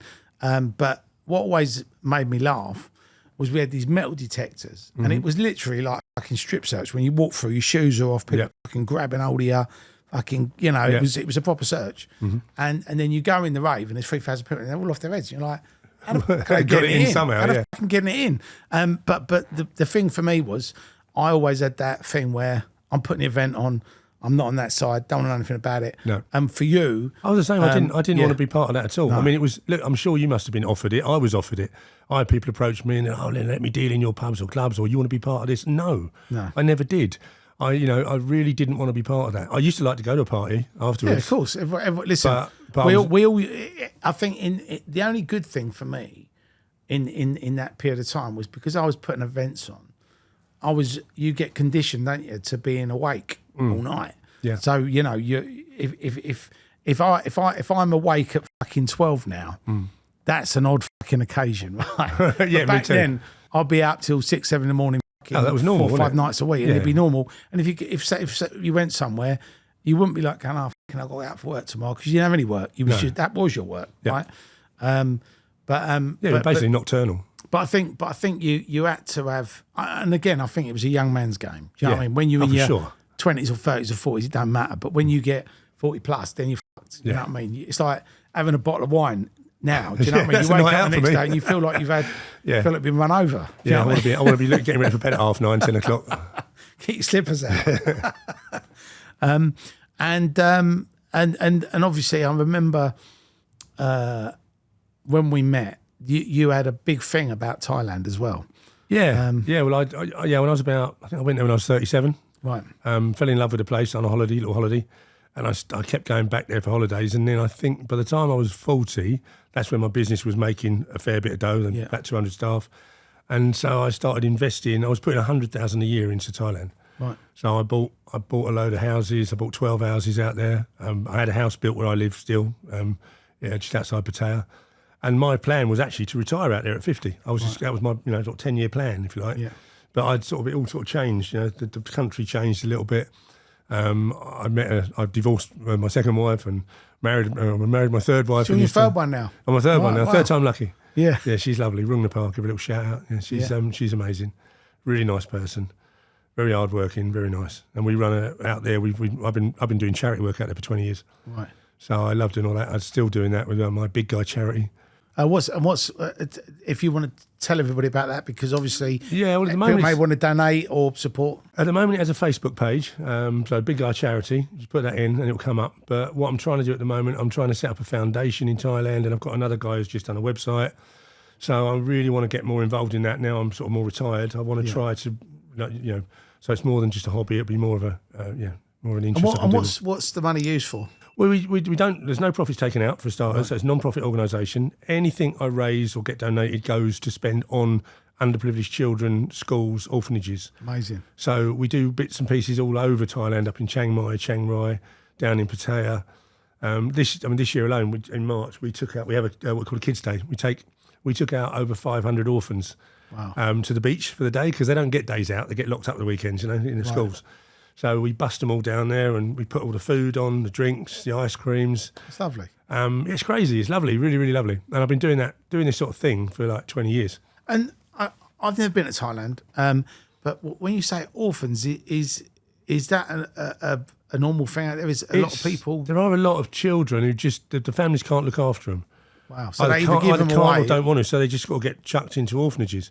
And most of the orphanages are run sort of on donations. Is that because Thailand's essentially a poor country? Well, put it this way, in Thailand, there's no sort of benefit structure like we've got in England. Right. You can't go sign on. You can't go, I've got 3 kids, give me some money. Right. You've got 3 kids, you've got to get 3 jobs. that is the craziest thing about this country, that you can come in with nothing and you get handouts. Yeah. You get free national health. It's wrong. And if I decide to sit at home and have 4 kids, somebody else pays for it. I Yeah. mean, it's fucking insane. It's wrong. It's It's just insane. wrong. It's insane. You know, but out there, it's the normal structure. If a young girl gets pregnant, has a child early, she'll have the baby, then she'll pass the baby to grandma, and then she'll go out to work. Yeah. She'll send money back for grandma and the kid. So it's sort of got its own sort of way of working itself out. But there are obviously people who get caught in that where they haven't got the family, they haven't got the grandma or whatever, so they can't go out and work and have the kid. So the kid gets shoved off to an orphanage. So, I mean, do a lot of the Thai people leave Thailand, or do they? Because I know a friend of mine who used to go there regularly said that the crime was quite high there. Yeah, well, I think any country where you've got high poverty, Right. I think you're going to have a fairly high crime rate. He said that there's a lot of crime. Obviously now weed's legalised, but a while ago you got fucking killed for that, right? Yeah, you'd be put in prison for it. I mean, they had to release loads of people from prison who was already in there for that charge. Right. But I don't know how that's working out. I mean, it's not a great idea the way they've done it. It's there's What have they done? weed shops everywhere. Right, okay. There are great big shops with blow written across the front, massive letters. And then it's opened up the doors to a lot of stuff. I mean, the worst thing they've just done. There's a drug called Yabba, which has been around for years. Is that something to do with Fred Flintstone? Not Yabba Dabba Do. So Yabba is like little red pills, which not sort of like a bit like ecstasy, but more trippy. It's quite a strong drug, and it's always caused problems with people who take it. There's no. So what is actually in it? Is it like? I honestly don't know what Yabba's at. I can't. I'm gonna have to look into that Yeah. because I've never heard of that. But it's sort of a bit like an E, bit like a trip, sort of cross between the two. You can either smoke it or swallow it. Most people smoke it, but they've just legalised that. You're allowed to have, I think it's either like 4 or 5 tablets on you or something. See, everyone basically in Thailand's going to be off their fucking heads. But they don't handle it. They don't handle booze very well. They don't handle drugs very well either. The guy the other day chopped his mum's head off and was walking around the village with it. In Thailand? And he was on Yabba. Wow. And that's not really a good advert, is it? So. I mean, just the thought of that, it's just insane that the geese is walking around. So, But he was out of his head, and then he just decided to just chop her head off. I mean, here's a little horror story for you. The house I live in is on it's a lovely house. Been there for 20 years. It really put me off going to Thailand. Well, no, it's got nice areas. But I've lived in this village for like over 20 years, and it's what we call a gated community. So it's an enclosed thing. You've got one gate. You've got security on it. It was supposed to only let people with ID or people who live there on. A few years ago, there was a guy turned up, young Thai guy with his girlfriend, trying to find his girlfriend a job, like a bit of bar work, and there was a woman on there who owned a bar. So, she's got this number from someone, she's gone down, and the woman went, yeah, come, drop her off here, I'll take her to work tonight, see if she likes the job. Anyway, the boyfriend, he was in and out of the village like 3 or 4 times that night, wanted where's his girlfriend sort of thing, she hasn't come home yet. And he knew what house he dropped her off at, so he's gone in the back door of the house, and they still weren't home yet. Right. And she had 2 children and a babysitter, and he killed them all. He slit their throats, raped the babysitter, killed the 2 children, just literally sliced their heads off. And he sat outside waiting for his girlfriend to come home, like nothing had happened. And the woman turned up. That was because he was on that. I don't know. I think he was just mental anyway. He was already on the run for cutting his brother's hands off from another part of the country. But this only happened a few years ago, and so the woman comes home with his girlfriend, and he's like, you've taken too long. And grabs his girlfriend, get on the bike, and off he goes. She's walked into a house that's like slaughtered. The whole family's slaughtered. I mean, the Thai people were really enraged. They had him on video camera going in and out of the village. All these shouldn't have really been allowed in and out. You see, should have been tighter security. Wow. But that just shows you, it's not. Everyone goes, oh, yeah, Thailand's so friendly, and it is. But there's also that element. I was going to say because I've heard about tourists going down the wrong road or getting in the wrong place and then getting murdered, and I've heard that so you've got to be a little bit shrewd, a little bit careful, and obviously I don't know if it's still the same now, but I know back in the day a lot of the Thai women were forced into prostitution, and a lot of them are forced, but a lot of them have chosen it. Oh, really? So it's more like a career. So it's not actually being forced into it. Let me put it this way. This is how it works. So if you get a job in 7-Eleven, you're working behind the counter in like a convenience store. You probably work 7 days a week. You might get 1 or 2 days off a month, and you'll get about £250 or £300 a month to live on, right? you go and sell yourself from one of the bars and you might earn 50, 100 quid a night. Right. Yeah? And if you've got children, family, whatever, So it's more about the needing to do it to feed your family rather than being forced into it or just going, oh, I'll do it for the money. I mean, I don't think anyone really starts off with the idea like wants to do it as such. But if that's an alternative to earning like no money and living a very, trying to eke out a meagre existence, or you can go and earn good money, and also you've got the chance if you happen to work in a bar and there's loads of foreigners and holiday makers coming through, you might be the lucky girl. You might meet a boyfriend or becomes a husband and looks after you. Because I've also heard about there was a scam they were doing. Where, there's loads of scams. Where older guys were there, and then they met, whoever, and then they said, I want to marry you, and then they marry him and bring him back to the UK. Yeah. But then it's like drain the bank accounts. My brother's sick, my mum's sick, my dad's sick. That happens. It's not even a scam. That's just what happens. I mean, a lot of. I mean, I'm married to a Thai lady. She tried that with you. I'm a mum. No, well, I'm joking. I naturally, I do sort of help take care of the family. We've got the little girl that we've like adopted, or we're trying to adopt. She's now 9. She got abandoned when she was 18 months old. She's a gorgeous little thing, and we've got her in private school. I bought them an house. So yeah, they've had things, but they've never demanded this, demanded that. Right. But, every now and again, I won't name names, but I've got some Thai friends and their families are very demanding. If the girls are lucky enough to maybe get away to England or something and marry someone, their perspective when they're in Thailand, they think everyone in England's a millionaire. Well, I suppose compared to them, we are. So they want money sent back. And come and look after me now. You're lucky you got out of here. Give me some money. And the demands are... Has he got brother? The demands are too high, Has he got really. a brother? Has he got a sister? And a lot of people, a lot. What does happen a lot in Thailand is you'll actually get a Thai woman, or like say, find an old phalang, as they call us, a foreigner. What do they call us? A phalang. Phalang? It's a slang, phalangs. That's a fucking mad name. What does it mean? Well, actually, it comes... Alpha male? No, it comes from the word farang, which means French person. Right. So when the French first went there, they called. That's an insult. I'd be really upset if I went there and they started calling me a French person. It's a bit of a slang. It's but everyone accepts that you're a phalang. Okay. So anyone who's not Thai is a phalang. Right. And you'll hear stories of people who've got married to a Thai woman, and then her brother stays every 2 weeks or something, and it turns out it's not a brother, it's her husband. Right. And they literally just like sucking the money out of him, but she's actually married to someone else. That happens a lot. Right. I've seen guys who've been married 20 years and they suddenly realise that their house has been mortgaged to the bank, and she's ripping them off, and it's some horror stories. Yeah. Well, so obviously being in Thailand, have you done any fun stuff over there, or got wraps happening, any naughty stuff? Well, when I first went out there, it was nice because it was no one knew me. I was a nice new area. It's like great pubs and club scene, and go-go bars and nightclubs. It was awesome. Yeah. But. Yeah, it didn't take long. It didn't take long before something went wrong. I've had so many incidents over there. What did they call you over there, Mark? The sort of big guy. I don't know. The boss seems to be a popular one. Boss. Yeah, but no, big guy as well. But yeah, I ended up having quite a lot of rows over there. But not anything I started. But sometimes stepping in because I don't like bullying, right. or girls being treated badly by phalangs. Right. Well, we've had a few incidents in there which got a bit out of control. I got pulled in once over a murder inquiry. Right. That was scary. I was nothing to do with it, but they thought I was, and they didn't speak any English. And luckily, my wife actually came down and did the translating. Wow. But some guy got kidnapped, and we'd all be out. Is that a normal thing down there? People just get kidnapped? Not normal, but all sorts of things happen over there. This was not anything to do with Thai people. This was like phalangs, like kidnapping a phalang. His family were very rich. It was a phalang thing. It was a phalang thing. So, they kidnapped him. And what it was, I was out with this guy the week before, like with a big group of us, like a load of Australian guys who were mates of mine. And this was one of the Aussies. And we were in a big group photographs. There's about 12 of us in this picture. We were out in the nightclub. Well, when they got called to his house where he'd been kidnapped from, this picture is on the mantelpiece. So I'm in the picture. So big guy. So basically, they pulled, and I'm covered in tattoos, bald head. I don't look too sweet. He's the killer. Yeah, and so he's got to be one of them. And because the 3 guys that kidnapped him, one of them was big, bald, and with tattoos.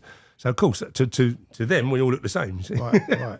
So anyway, first of all, they called me in just for a chat. And he's like, do you know him? Do you know him? And I said, no. He said, but you're in the picture with him. I said, yeah, but I said, look, I know that one, I know that one, I know that one, but I don't know the others, all right? I just met them that night. They're their friends, all right? So anyway, so they let me go. He said, you better not be lying to us, So I've gone home. You know. Next day, they wanted to see me again. I said, I told you, I don't understand. You've got to come in and see us again. This time, they've pushed across a picture of a dead body. Like it's been mutilated and shot and all sorts. Like, and they went, you recognise him? I went, I didn't recognise him when he was standing next to me. I don't recognise him now. He's in a pit, a hole in the floor. I mean, that's proper. Oh yeah, they went over the top with him, and they didn't mean to do it. They didn't mean to kill him, but when they did, they went over the top. Right. But they were idiots. They dropped their driving licence. One of them dropped his driving licence where they were kidnapping him. Oh. Right, left his calling card. They hired a truck to take him away, which had a GPS tracker on it. They were very, very amateur.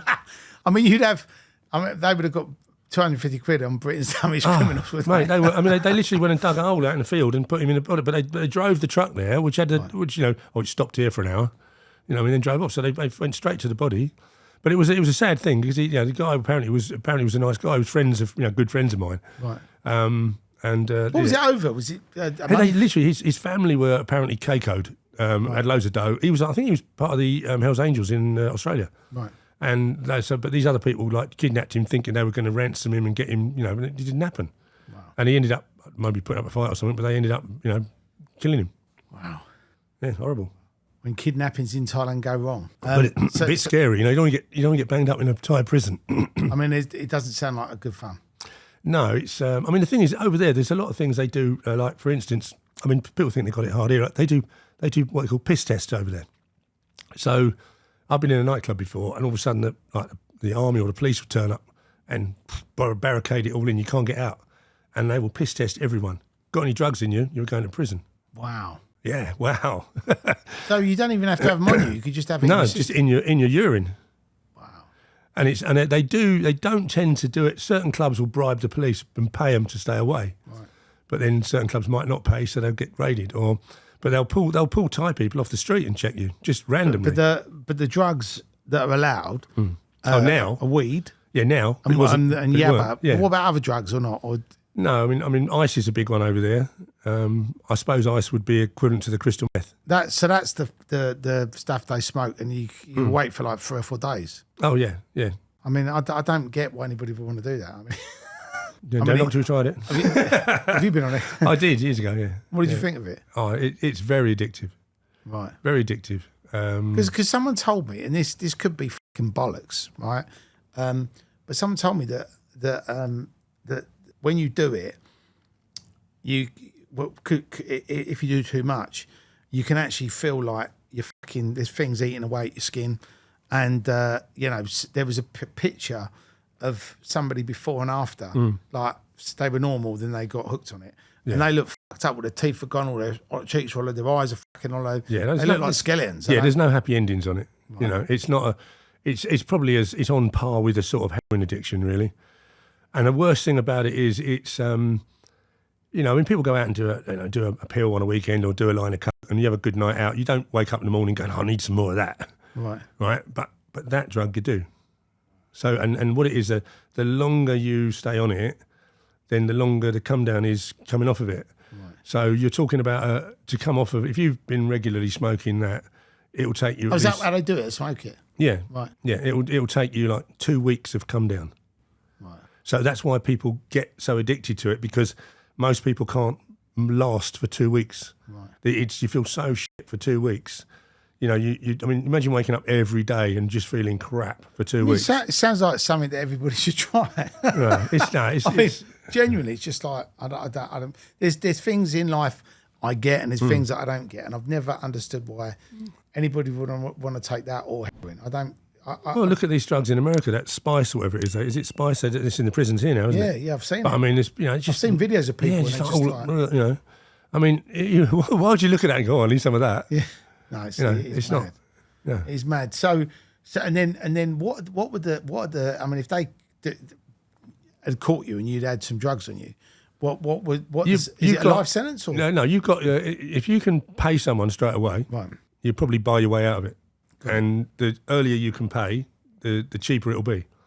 Right. I know one guy, actually, I won't name him because it'd be too embarrassing, but he was a bar owner over there and he got caught with a couple of kilos of coke in his safe. That's a lot. That's a life sentence over there. I think it cost him, I can't remember how many million baht. $1 million baht's about 25 grand. Right. And it was a few million baht, but make it all disappear. Wow. But that's the sort of thing that happens out there. If you've got the money in Thailand, you could pretty much get away with anything. Wow. You know, but the further you go into the system, then either the more it's going to cost, or you might not be able to buy your way out of it when it gets so far in. Right. You know. So you've had some fun in Thailand. Yeah. Any other mad things like that happen, or was that the only We one? had I actually got attacked by a group of Thai guys at one of my houses. We were renting out houses to Phalangs, but they were Phalang guys with a Thai missus, you know, so you got a mixture.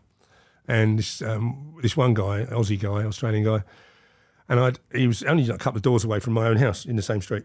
And been there, I think only been there about 5 months. He booked in for a year's contract. And what it was, the security on the village had started like keeping an eye on him because they thought there was too many people coming and going from his house. They thought he was dealing drugs or something was happening. Right. But he, in fairness, I think he used to like smoke a bit of weed or something. But right. I think it was his missus that was doing the dodgy stuff. But it was more so when he went away to work, like he was working offshore, then all sorts would happen there. Then when he'd come back, it'd all be like calm as normal. So he didn't really know it was happening. So I thought it was a bit unfair on him. Right. So I thought I'd better let him know. So I said to him, look, you know, do you realise the police are watching your house? And she's my house. You know, I'm just giving you the heads up. I said, look, it's all right when you're here, but when you're not here, you know, the missus is like got all sorts of people, motorbikes coming in and going. So I was just trying to warn him. You know, next thing you know, he's gone like, he's handed his notice in. He wants to get out because he's now paranoid. Right. And he don't want it, like I say, he doesn't want to get, you know, banged away for something he hasn't done. So anyway, I literally, me and my missus had just got married, right, on the 17th. And I think this was the 18th or 19th, like day or the day after. These people were moving out. And I was busy doing something in my house. And I said to my missus, like, can you just pop down there and, like, you know, check the house over and, you know, and give them their deposit back? Anyway, she's rung me up. She said, you better come down here. The house is wrecked. So, all right. So I've walked around there. And by the time I got there, she's arguing with this other Thai girl. And I can't I understand some Thai, but I can tell they're not getting on. Because they always sound really angry, don't they? Yeah. Well, they were angry. And anyway, so she's having a go. And there was taxi drivers who were moving her stuff out of the house. Right. And the taxi driver starts having a go at my missus.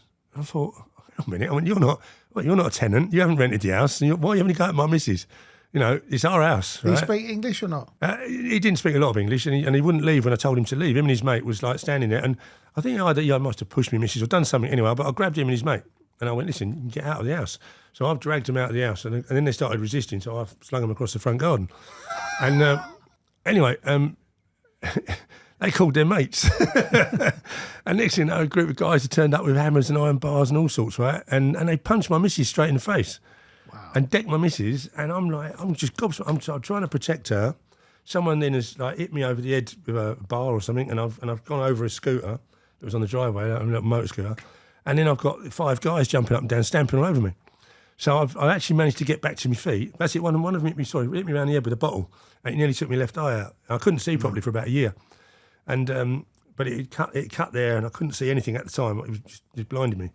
And I got one eye, and I sort of managed to get to my feet. And they wouldn't come to me, but they wouldn't leave and go away.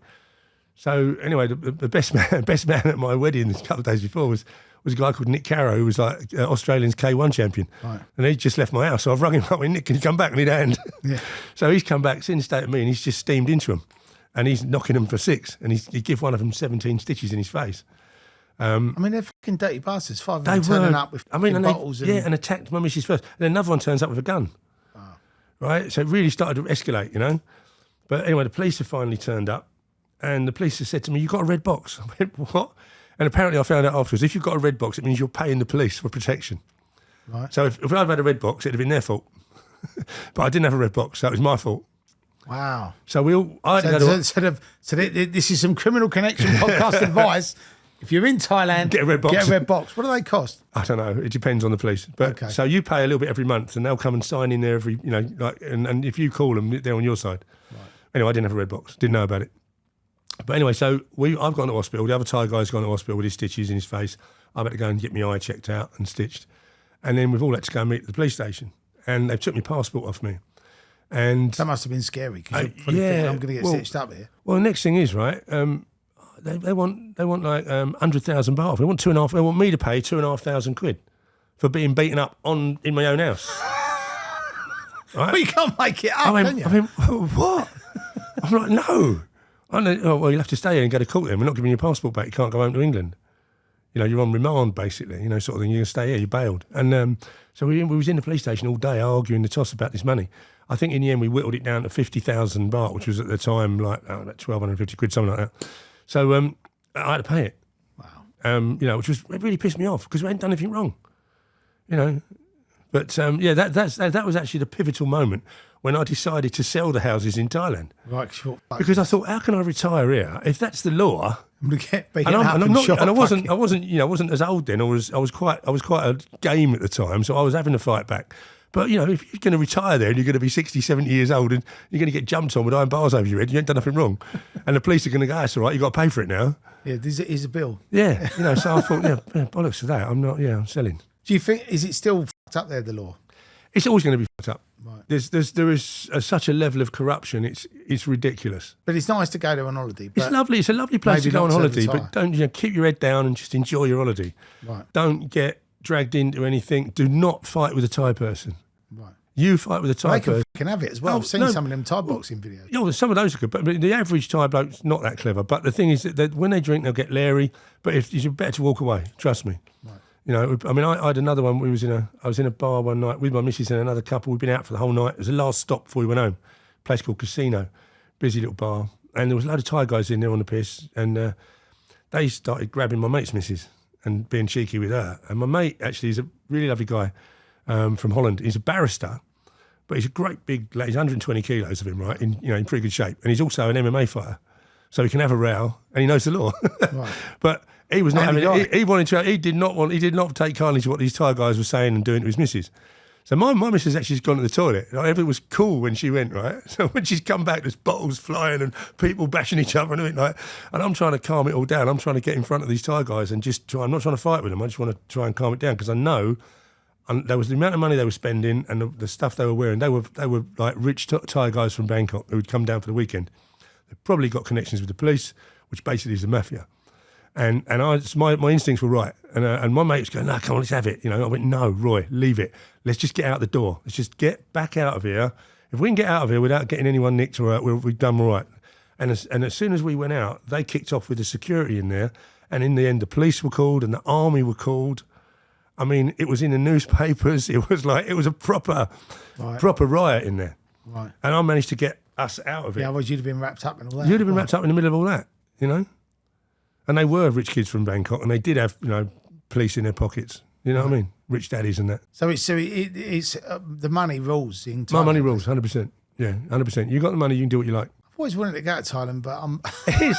No, yeah, it doesn't sound too good. What are the best places? It depends what you want. Right. I mean, if you want madness, then go to Bangkok. If you want, or Pattaya, or even down in Phuket, it's quite mad. But other than that, the other areas are quite nice. You've got lovely, idyllic islands. You know. Someone said that Bangkok is really smelly though. Like, and at certain times of the year, the pollution's really bad. Right. The pollution around about sort of February, March, is April. it like a beach still? Is it a city? In Bangkok, there is no beach. So I've never been. It's a bit like London. Right. Okay. So it's about that far away from the beach. You know, like for instance, where we live in Pattaya, it's a bit like Margate to London. Got it. So it's Pattaya to Bangkok. Got it. Pattaya's beautiful beaches all the way around. Then you've got Koh Samet Island, Koh Chang Island.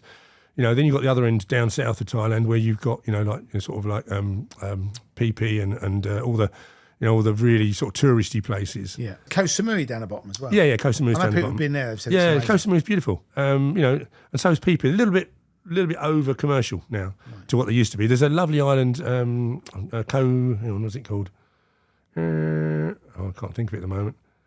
It's one of the most unspoilt islands anyway, but it takes like a day to get there in travelling. You've got to get on a plane, get on a boat, and this and it's I can't think of the name of it. But we went to Phi Phi this year, and that's gorgeous, absolutely gorgeous, but a little bit too touristy, a little bit, Yeah.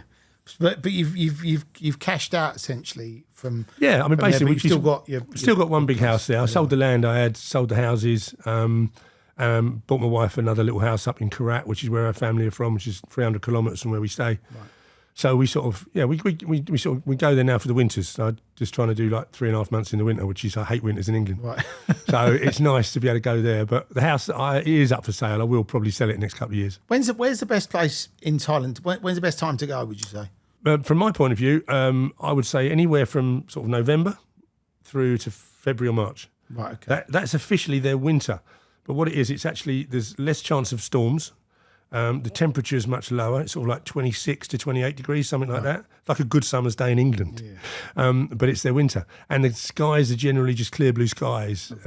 When you get later into the year, it gets really, really hot around April, May, June.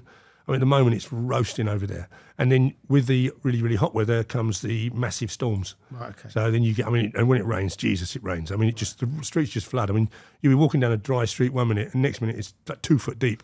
But then it'll be gone. The drains can't keep up with the way it comes down. Then half an hour afterwards, gone. And you wouldn't even know it rained. Wow. It's mental. Have you got any other funny stories or any other stories from Thailand before we come back to England? Yeah, I did have it was a funny one. Yeah, from years ago, before I had a house there, I went there with a group of friends, including my son. Right. And we were staying in this hotel, and there was these 2 great big American guys in there. We nicknamed them the truckers. Right. Because they looked like truck drivers. They're big geezers with beer guts and great big hands like shovels. And they were there for a sex change.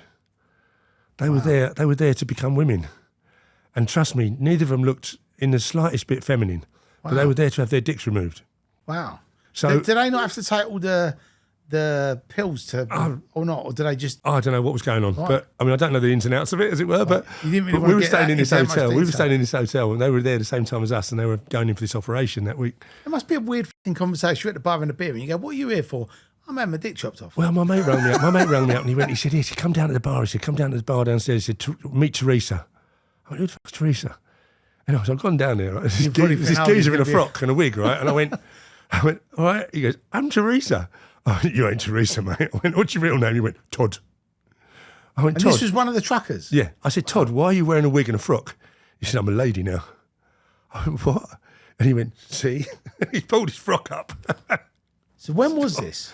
This was when I was when I first went to Thailand, so I'd have been about 37, 38. So this was about 25 years ago. 23, yeah. 20? Yeah. But obviously now, lots of men are openly transitioning, and women, and obviously some are having it, they're going the full blown, some are just dressing up, and obviously it's a thing now. But obviously back then it wasn't a thing. So for you it must have been just like, you probably thought it was fucking having you on. Do you know what I mean? At first I did, right? But it was real. So anyway, because I took it so seriously, I went out and bought a load of frocks and wigs. Right, okay. And then you thought maybe I'll have a go. We all dressed up one night, right? What, would you be called Matilda Redwood? So we all, it was really funny because I got my son there and his friend and myself and a whole group of us. And I've gone out and bought like 5 of these like big caftan frocks, right? And all these different coloured wigs. And I just thought we'd like take the piss, basically. I thought it'd just be funny to sit in the bar and go, "All right, Todd." Right. Anyway, they didn't turn up, but all the guests in the hotel thought it was hilarious. But they weren't sure if we were serious or not because we were better looking than the other ones. But the funniest thing was my son put this blonde wig on and he looked just like my ex-wife. Please tell me you got some pictures. I have got some somewhere, yeah. And we literally we sort of all met in the bar downstairs, and then we went out on Walking Street. Right. But the reactions, we thought people would realise that we were like taking the piss, but they didn't. They pretty much thought we were serious. But back then, look, obviously now, people would be offended by it and say it's not funny. But back then it was funny. Like, you know, I remember being on a Club 1830 holiday when I was, I think, 18 or 19. Yeah. And they did a contest where the women dressed up as men and the men dressed up as women. Right. And obviously, you know, you'd have... Obviously, I didn't have a fucking bra, but a girl would give you a bra. You put 2 oranges in it. Yeah. Somebody do your makeup, and then you put a wig on. Do you know what I mean? And you'd be walking, going, "Oh, and all that." But now there's people actually like doing that for real. So it's gone from having a. But now you couldn't laugh about that. Back then it was fun. Do you know what I mean? You could have a laugh about it. But now it's like, everyone get offended now. Yeah, you get cancelled. Yeah, they'd be cancelling you. They say you were anti-trans or whatever. There was another quite a bit of a funny one. When I was buying my house out there, I had to make a payment every month, and so every month I had to make sure it was 13,000 something odd pounds had to go out for that month's payment while they're building the house. And one of the months I couldn't get out there. I was busy with work over here. So one of my friends was going. So I put all this money in a bum bag, all in pound notes. Like, you know, I said, and back in the day when that's what you did, you know. Yeah. So I said, listen, when you get there, you got to ring this number, and this guy is going to come and pick up the money, give you a receipt, and that. Blah, blah. Anyway, my mate's idiot. You know, he's arrived in Thailand. Got in a taxi, his girlfriend's met him in a taxi, and he's trying to sit on the back seat and have a cuddle with her, and this bum bag's getting in the way, so he's took it off and put it on the floor. Right? So, anyway, I'll give him his name. His name's Oliver Piper. Right? Ollie. So anyway, he's as a taxi. It's like an hour or two's journey to get to Pattaya from Bangkok. And he's fallen asleep in the back of the taxi with his bird cuddled up to him and all that. And he's obviously kicked the thing as he's asleep. He's kicked the bag under the driver's seat. Right. Anyway, they've woken him up at the hotel. And he's just got out, blurry-eyed, got his suitcase. He's gone to check in. The taxi's buggered off, right, with the 13.5 grand. Right. And all of a sudden he's gone, shit, bum bag. And he's not looking forward to making a phone call to me telling me that he's just lost my money. So anyway, they're trying to ring around. Anyway, in the end, I think they actually went to the police. Right. They rang the police and they said, right, what kind of taxi was it? It came from Bangkok Airport. It's a pink taxi. It must be on its way back to Bangkok Airport. So they jumped him in a police car and they blue lighted him until they caught up with it. Right. They pulled this taxi driver over and sure enough, it was still under his seat. Right. And it was like, I've still got the newspaper clipping somewhere at home and my friend's standing there with all this money and a big smile on his face and the taxi driver's standing next to him like going, That's so funny. He missed out. I mean, I was going to say, I thought you were going to tell me that taxi driver had the right result. Luckily not.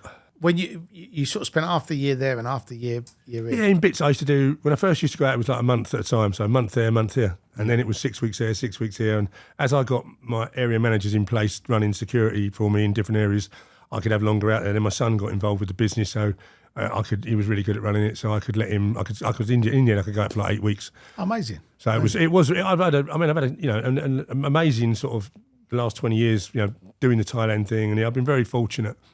But it was also quite hard because for most of that, I had the two businesses running. So I had 12 houses out there, which I was renting out myself. I didn't really have agents doing it for me. Right. So I had to have gardeners in doing 12 gardens, doing the pools, doing this, doing that. I had all these staff working for me. I had to run all that and try and manage that and then run the security company as well. So I was literally working like 24/7. Yeah. You sort of said you had that sort of decade of madness. Would you say it changed when you got to 40? A little bit. I mean, it was still a bit mad when I was 40. I think it probably didn't change till I was about 50, actually. Right, okay. It's probably more like 20 years. But yeah, I think slowly, I went through that stage where the police were very much on my case and very believed I was up to no good. And I think that when I started distancing myself from London and not coming out with Dave and all the other guys so much, then it sort of slowly backed off. But that's always been there, that sort of reputation. It's always been sort of hanging over me, really. Right. I mean, I've had newspapers that want to do stories on me and stuff I didn't want to get involved in, and they just wanted to paint me as the bad guy. Right. No one ever wants to. I know the Mirror did one on me years ago, which caused me a lot of problems with my family. I said to them, I rang them up and I complained about it. I said, look, you're not writing anything about the charity work I do for little kids in Thailand, are you? But you're putting pictures of me with my shotguns or, saying I'm a Krays minder when I'm not. Right, I remember that. And you're painting this picture of me as this terrible person. But actually, I'm a good guy. I do security. I've rescued so many people, protected so many people, stopped so many fights, sorted out so many problems. And on my spare time, I raise money for orphanages. When you say you rescue people, in what way? You've just helped them from? I've stood between people and bad people. So I mean, I remember one particular family that were going to get shot, and it was a very serious threat. And it was a load of gypsies that they'd pissed off. It was very involved, but the guy was an owner of a big club, young guy, really nice guy. Still friends with him now. Lives in America, and. Anyway, his sister was going out with a guy who was one of my doormen, and somehow he got wrapped up with the gypsies. He owed them money. He hadn't got the money, but they knew they could put a squeeze on this guy. He had the dough. So they started intimidating him and his family and threatening him. And then he didn't know any better. He called the police. So then the police arrested the gypsies. And then the gypsies told me, on certain terms, this lot were going to get shot before he went to court. Wow. And I liked the guy. He was a nice guy. He was out of his depth. And I knew everyone. I knew who these bad ones were, and I knew who he was. And so for no fee, I just stepped in the middle of it. Right. And I said to him, look, when you're going to court, he went like this date. I went, don't go. I said, look, what do you really want? I said, would you just want to be left alone? He said, you go to court. I said, you're probably going to get shot on the steps going in. Yeah. I said, if you don't, you'll certainly get done afterwards. I said, I know these people have done it before. I said, but look, I know them enough that if you don't go in and I go to them and I make sure that they'll leave you alone, if nothing happens. So I basically hid all the family. No one went to court. Court case fell apart. Gypsies didn't go to prison, which they probably should have, but no one got hurt. And the result was the only person who got pissed off really was police. Right. But in my mind, that meant that they put a bigger picture of you in the police station. yeah, but I did it solely because I could, right? And it also earned me some brownie points because now like the gypsy side that could have caused you problems sometimes owed me a big favour. Got it. Because they didn't go to prison. Yeah. So next time one of their family played up or was waving a shotgun in one of my doorman's face or something, I can make a phone call. Yeah. So it's managing a situation, trying to get a good outcome all round. Did you sort of so obviously, like you said, you did a little bit of debt collecting. Most of it was obviously security and door work. Yeah. And then obviously you had the assassination attempts. You've been petrol bombed and stabbed and hit around the everythings. Yeah. But did you also then bolt onto your resume that you did mediatory services as well? No, I didn't. Was that just for like friends and family? That was friends and family, really. Yeah, got it, yeah, got it. yeah. But I still get. I have stepped in and say a lot of things. I mean, I remember a woman I knew. She was like a single parent, and some little toe raggers like robbed her apartment, right, and nicked her like PlayStation, her kid's PlayStation, silly little thing like that. But she knew it was. So I got his address and I smashed his door down. I took the PlayStation back, basically, and left a note. Do not take what is not yours. Leave them alone. You know what I mean? But I didn't get paid anything for it. I just did it. Yeah. I used to hate. I still hate now. People used to use my name and threaten people with it. So I'd get scared. People ring me up and go, "Don't do this to me," and all that. And I go, "What? I don't do nothing." Oh, so and so said you're going to kick my door down. I only used it twice. I'm sorry.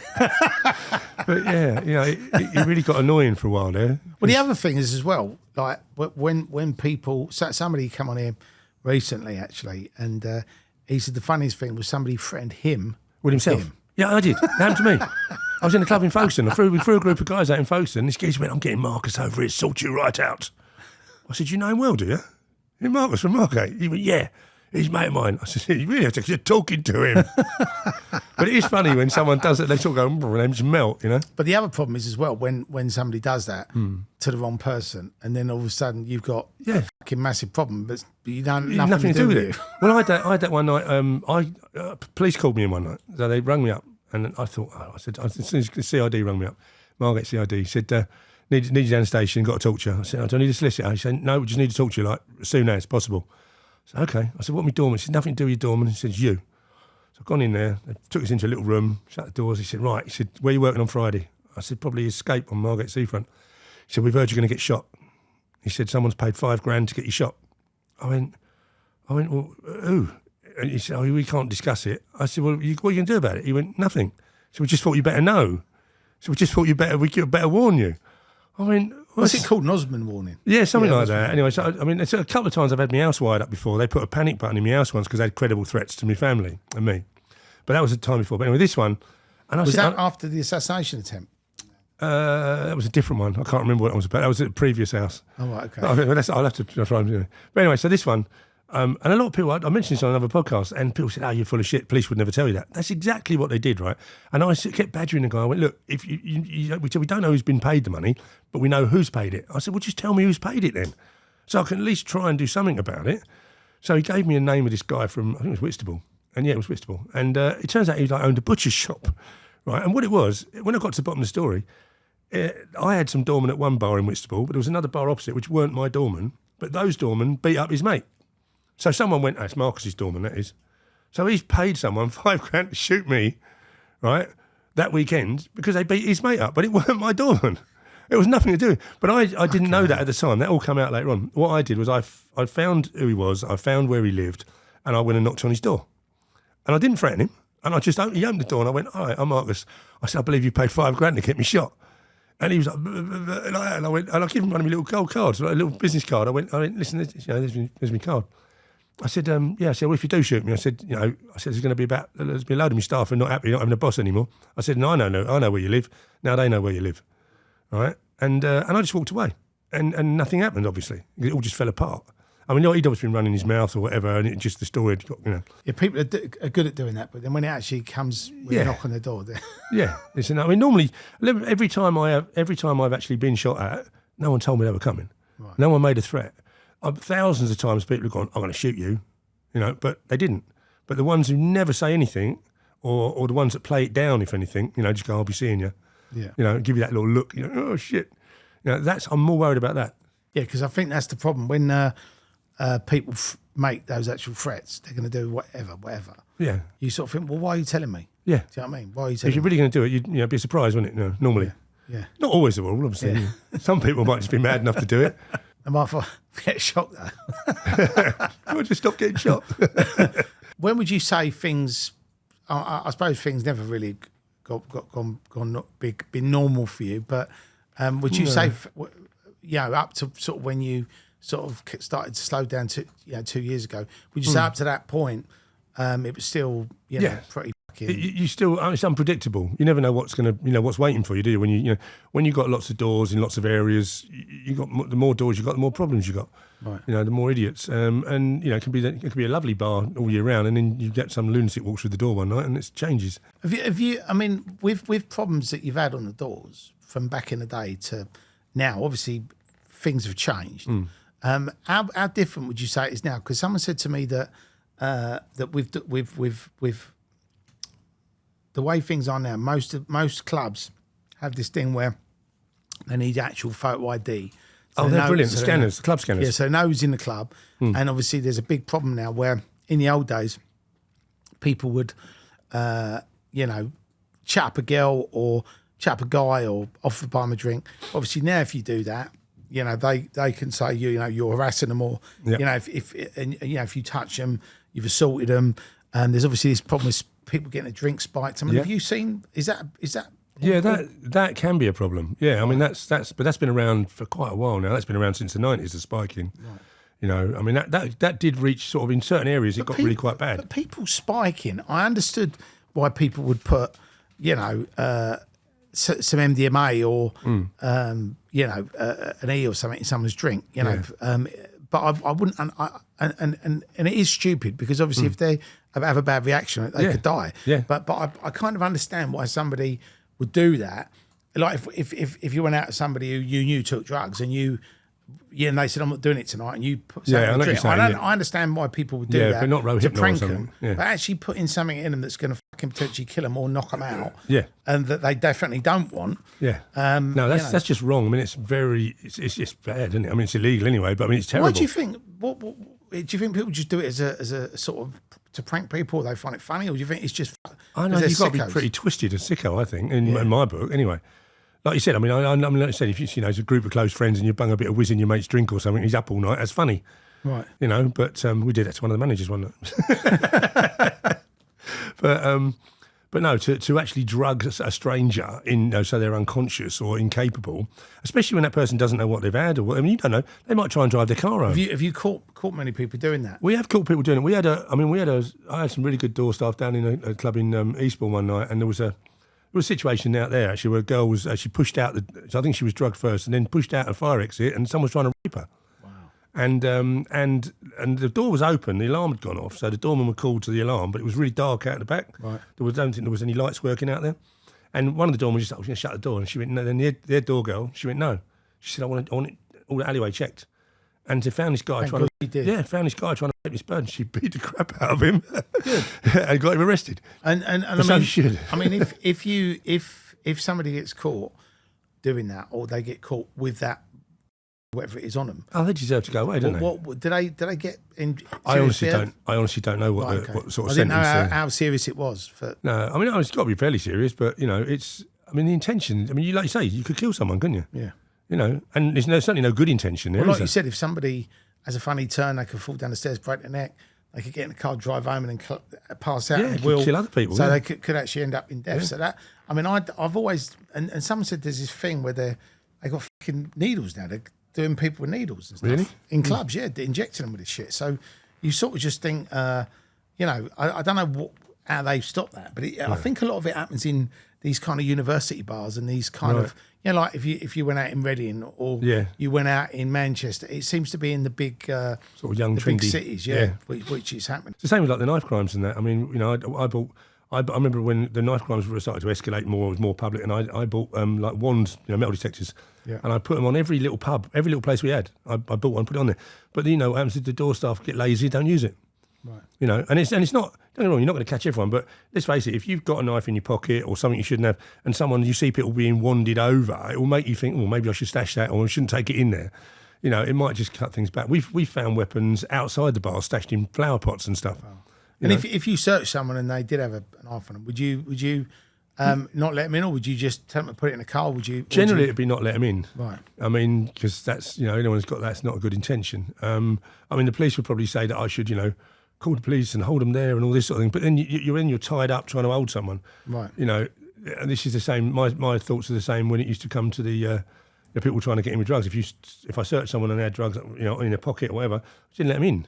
You know, but then I fell out with the police over it because they said, "Oh no, you should hold them there and get them, you know, do a citizen's arrest and call us." And I said, "You're going to take like an hour to come, and I've got to restrain some guy who doesn't want to be nicked." Right. And then if I end up having to, you know, restrain him and I hurt him, I'm going to get nicked when you turn up. Right.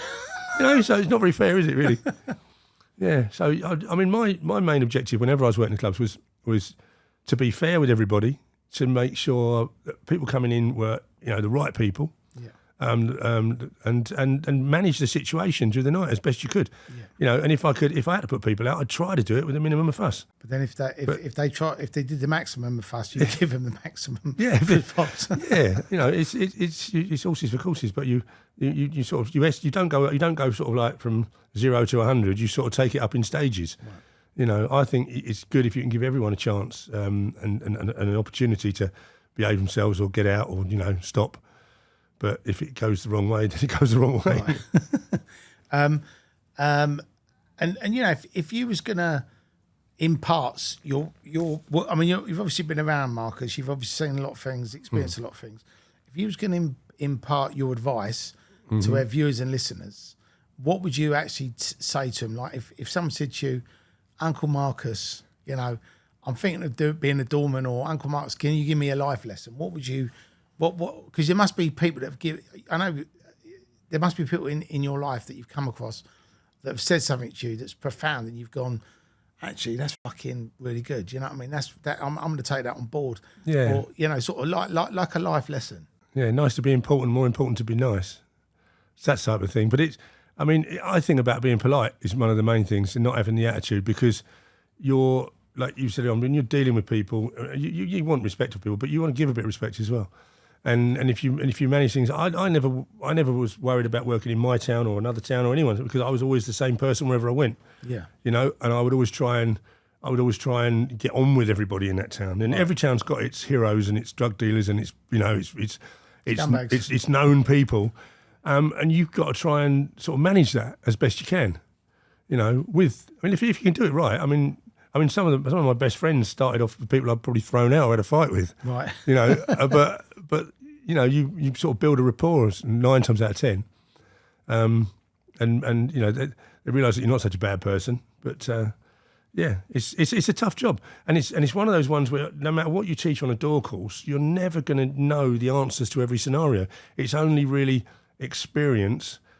And if you're new to it and you can work with someone who is very experienced and they're good at their job, then you're going to pick up all the good habits.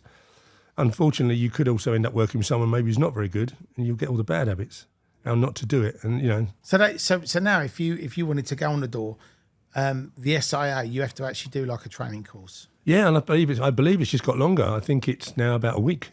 Right. I mean, originally it was like a couple of days, then it was like 4 days, and they keep adding bits onto it, and which is good in a way, but the price has gone right up.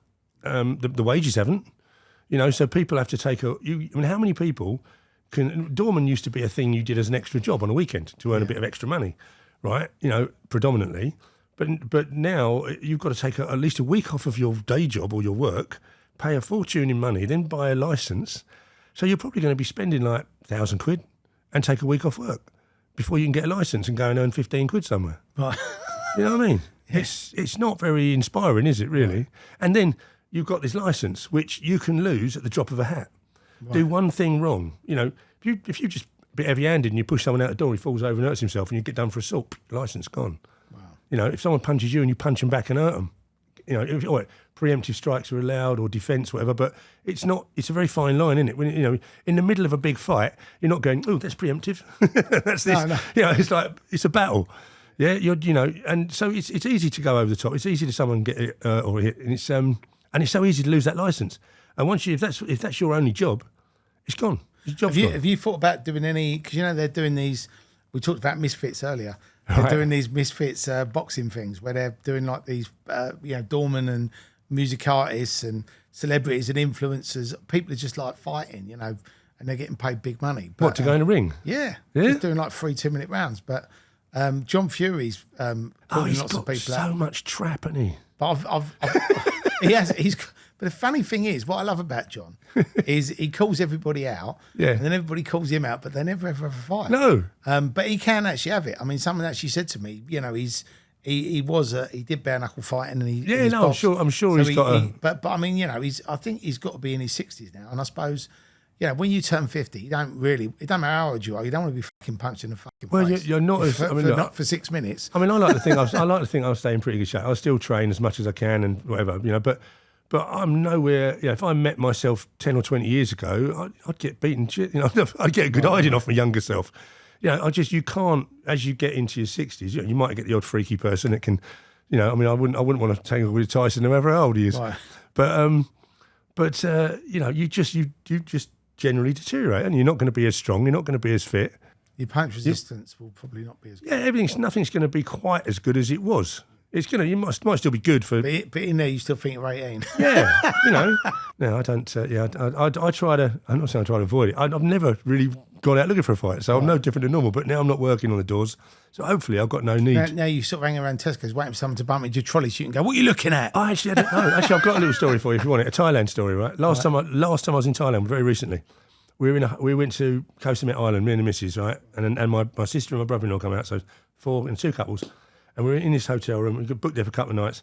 Staff come and knock on my door on the last evening, and they went, "Oh, mister, would you mind moving rooms?" I said, "Yeah, I would mind." I said, "We're here tonight and I'm gone in the morning." "No, because there's a crazy man in the room next to you." I said, "What do you mean?" She said, "Well, we've been trying to get rid of him for 2 weeks. He's mental." When they said he's mental, I thought maybe he was like, deranged, But no, he wasn't mental that way. He was mental like a nutter, right? And they went, "Yeah, but we keep moving him, but he won't leave the complex, and we keep having to move him because he keeps upsetting people." I said, "Well, he better not flipping upset me. I'm not going to take too kind." Anyway, so she's offered us this other room, and I went, "No, I'm not moving." Right? I said, "You shouldn't have put him next to me. He's a nutter. You should get rid of him, have him arrested or something." Anyway, as I was walking back to my room, this guy's come out of the door next to our room. So I went, looked at him. He's only about 26. And I went, "Wait," I said, "Are you the nutter?" I said, "I'm supposed to move out of my room because you're next to me." He went, "Yeah, you better fuck off now." I went, "You can fuck off." I said, "I'm going nowhere, mate." Right? And he went, "I don't like your attitude." Right? So he's gone. Anyway, the staff have trying to drag him away. And so I'm off to see the manager of the hotel. I'm not happy about this. And I've had to walk past him, and I thought I wanted to clump him, to be honest. Because I've met a lot of nutters in my time. Right. This wasn't a real nutter. This was an idiot, right? Who was pretending to be a nutter, right? Because I was walked straight at him, and I was sort of glaring in his eyes, and he went, "Have we got a problem? Have we got a problem?" I went, "I haven't got a problem." I said, "But you can have a problem if you upset me and my missus tonight," right? I said, "Do you think you can just keep really quiet until we leave in the morning?" He went, "Yeah, no problem." Right? So anyway, and when we checked out in the morning, we didn't have a thing that night. So when we checked out in the morning, they've got police, tourist police, psychiatrists, and they're all trying to talk him out of this room. I'm like, just drag him out. Yeah. Do you know what I mean? He would do, wouldn't you? Guy's a plum. But yeah, so it sort of it keeps popping his head up, everything. So I don't deal with fools very well. It follows you around, Marcus. It does. It tends to, yeah. So, Marcus, what are you actually doing? So you semi-retired. Yep. But what are you doing now? Have you got any plans for the I'm a future? landlord. So I've got a few houses in the Thanet area, right. And it just sort of allows me to have a reasonable standard of living. I'm not rich by any means, but I'm okay. And I'm just, like I say, I've had a few health issues the last couple of years, right. So I just spend most of my time now just trying to sort of train, be healthy, exercise, right. Do a bit of yoga. Yeah, yoga's good. Yoga's good. Yeah. But you know what I sort of listening to your stories today, and obviously remembering all the stuff back in the day, I'm surprised you haven't actually done a book. I really want to do a book. I mean, I have got a guy called Mark McLaughlin who's started to transcript some of the podcasts. So he's been very, very, very kind in offering to do that. Amazing. I really want to do a book. I've always wanted to do a book, Marcus, you're in the right place, baby. Yeah. So what we should do is we should definitely do a book. Yeah. And we should definitely talk about doing a movie, because genuinely, like, every single, I mean, the mad. There's 10 ton more of stories. But that's what I mean. There's so many stories. I mean, I know we've just scratched the surface. Just scratched the surface, yeah. But you know, there's no point doing it all in one. No. And also, you know, when you do the book, obviously, you know, I mean, look, at the moment, true crime is the biggest thing in the world, and the fact that you've obviously been exposed to it and have been in it for a long period of time, reluctantly, on most occasions. Yeah. You know, but no, we should definitely have a chat about that. Okay, definitely. But Marcus, thank you so much for coming on. Thank you for getting me on. I'm glad that we've now got the same hairdresser. Yeah, because easy, innit? Thanks so much for tuning in to the Criminal Connection podcast. Marcus Redwood, what an amazing guest. Make sure you tune in next week. We've got another banger for you, and I will see you on the other side.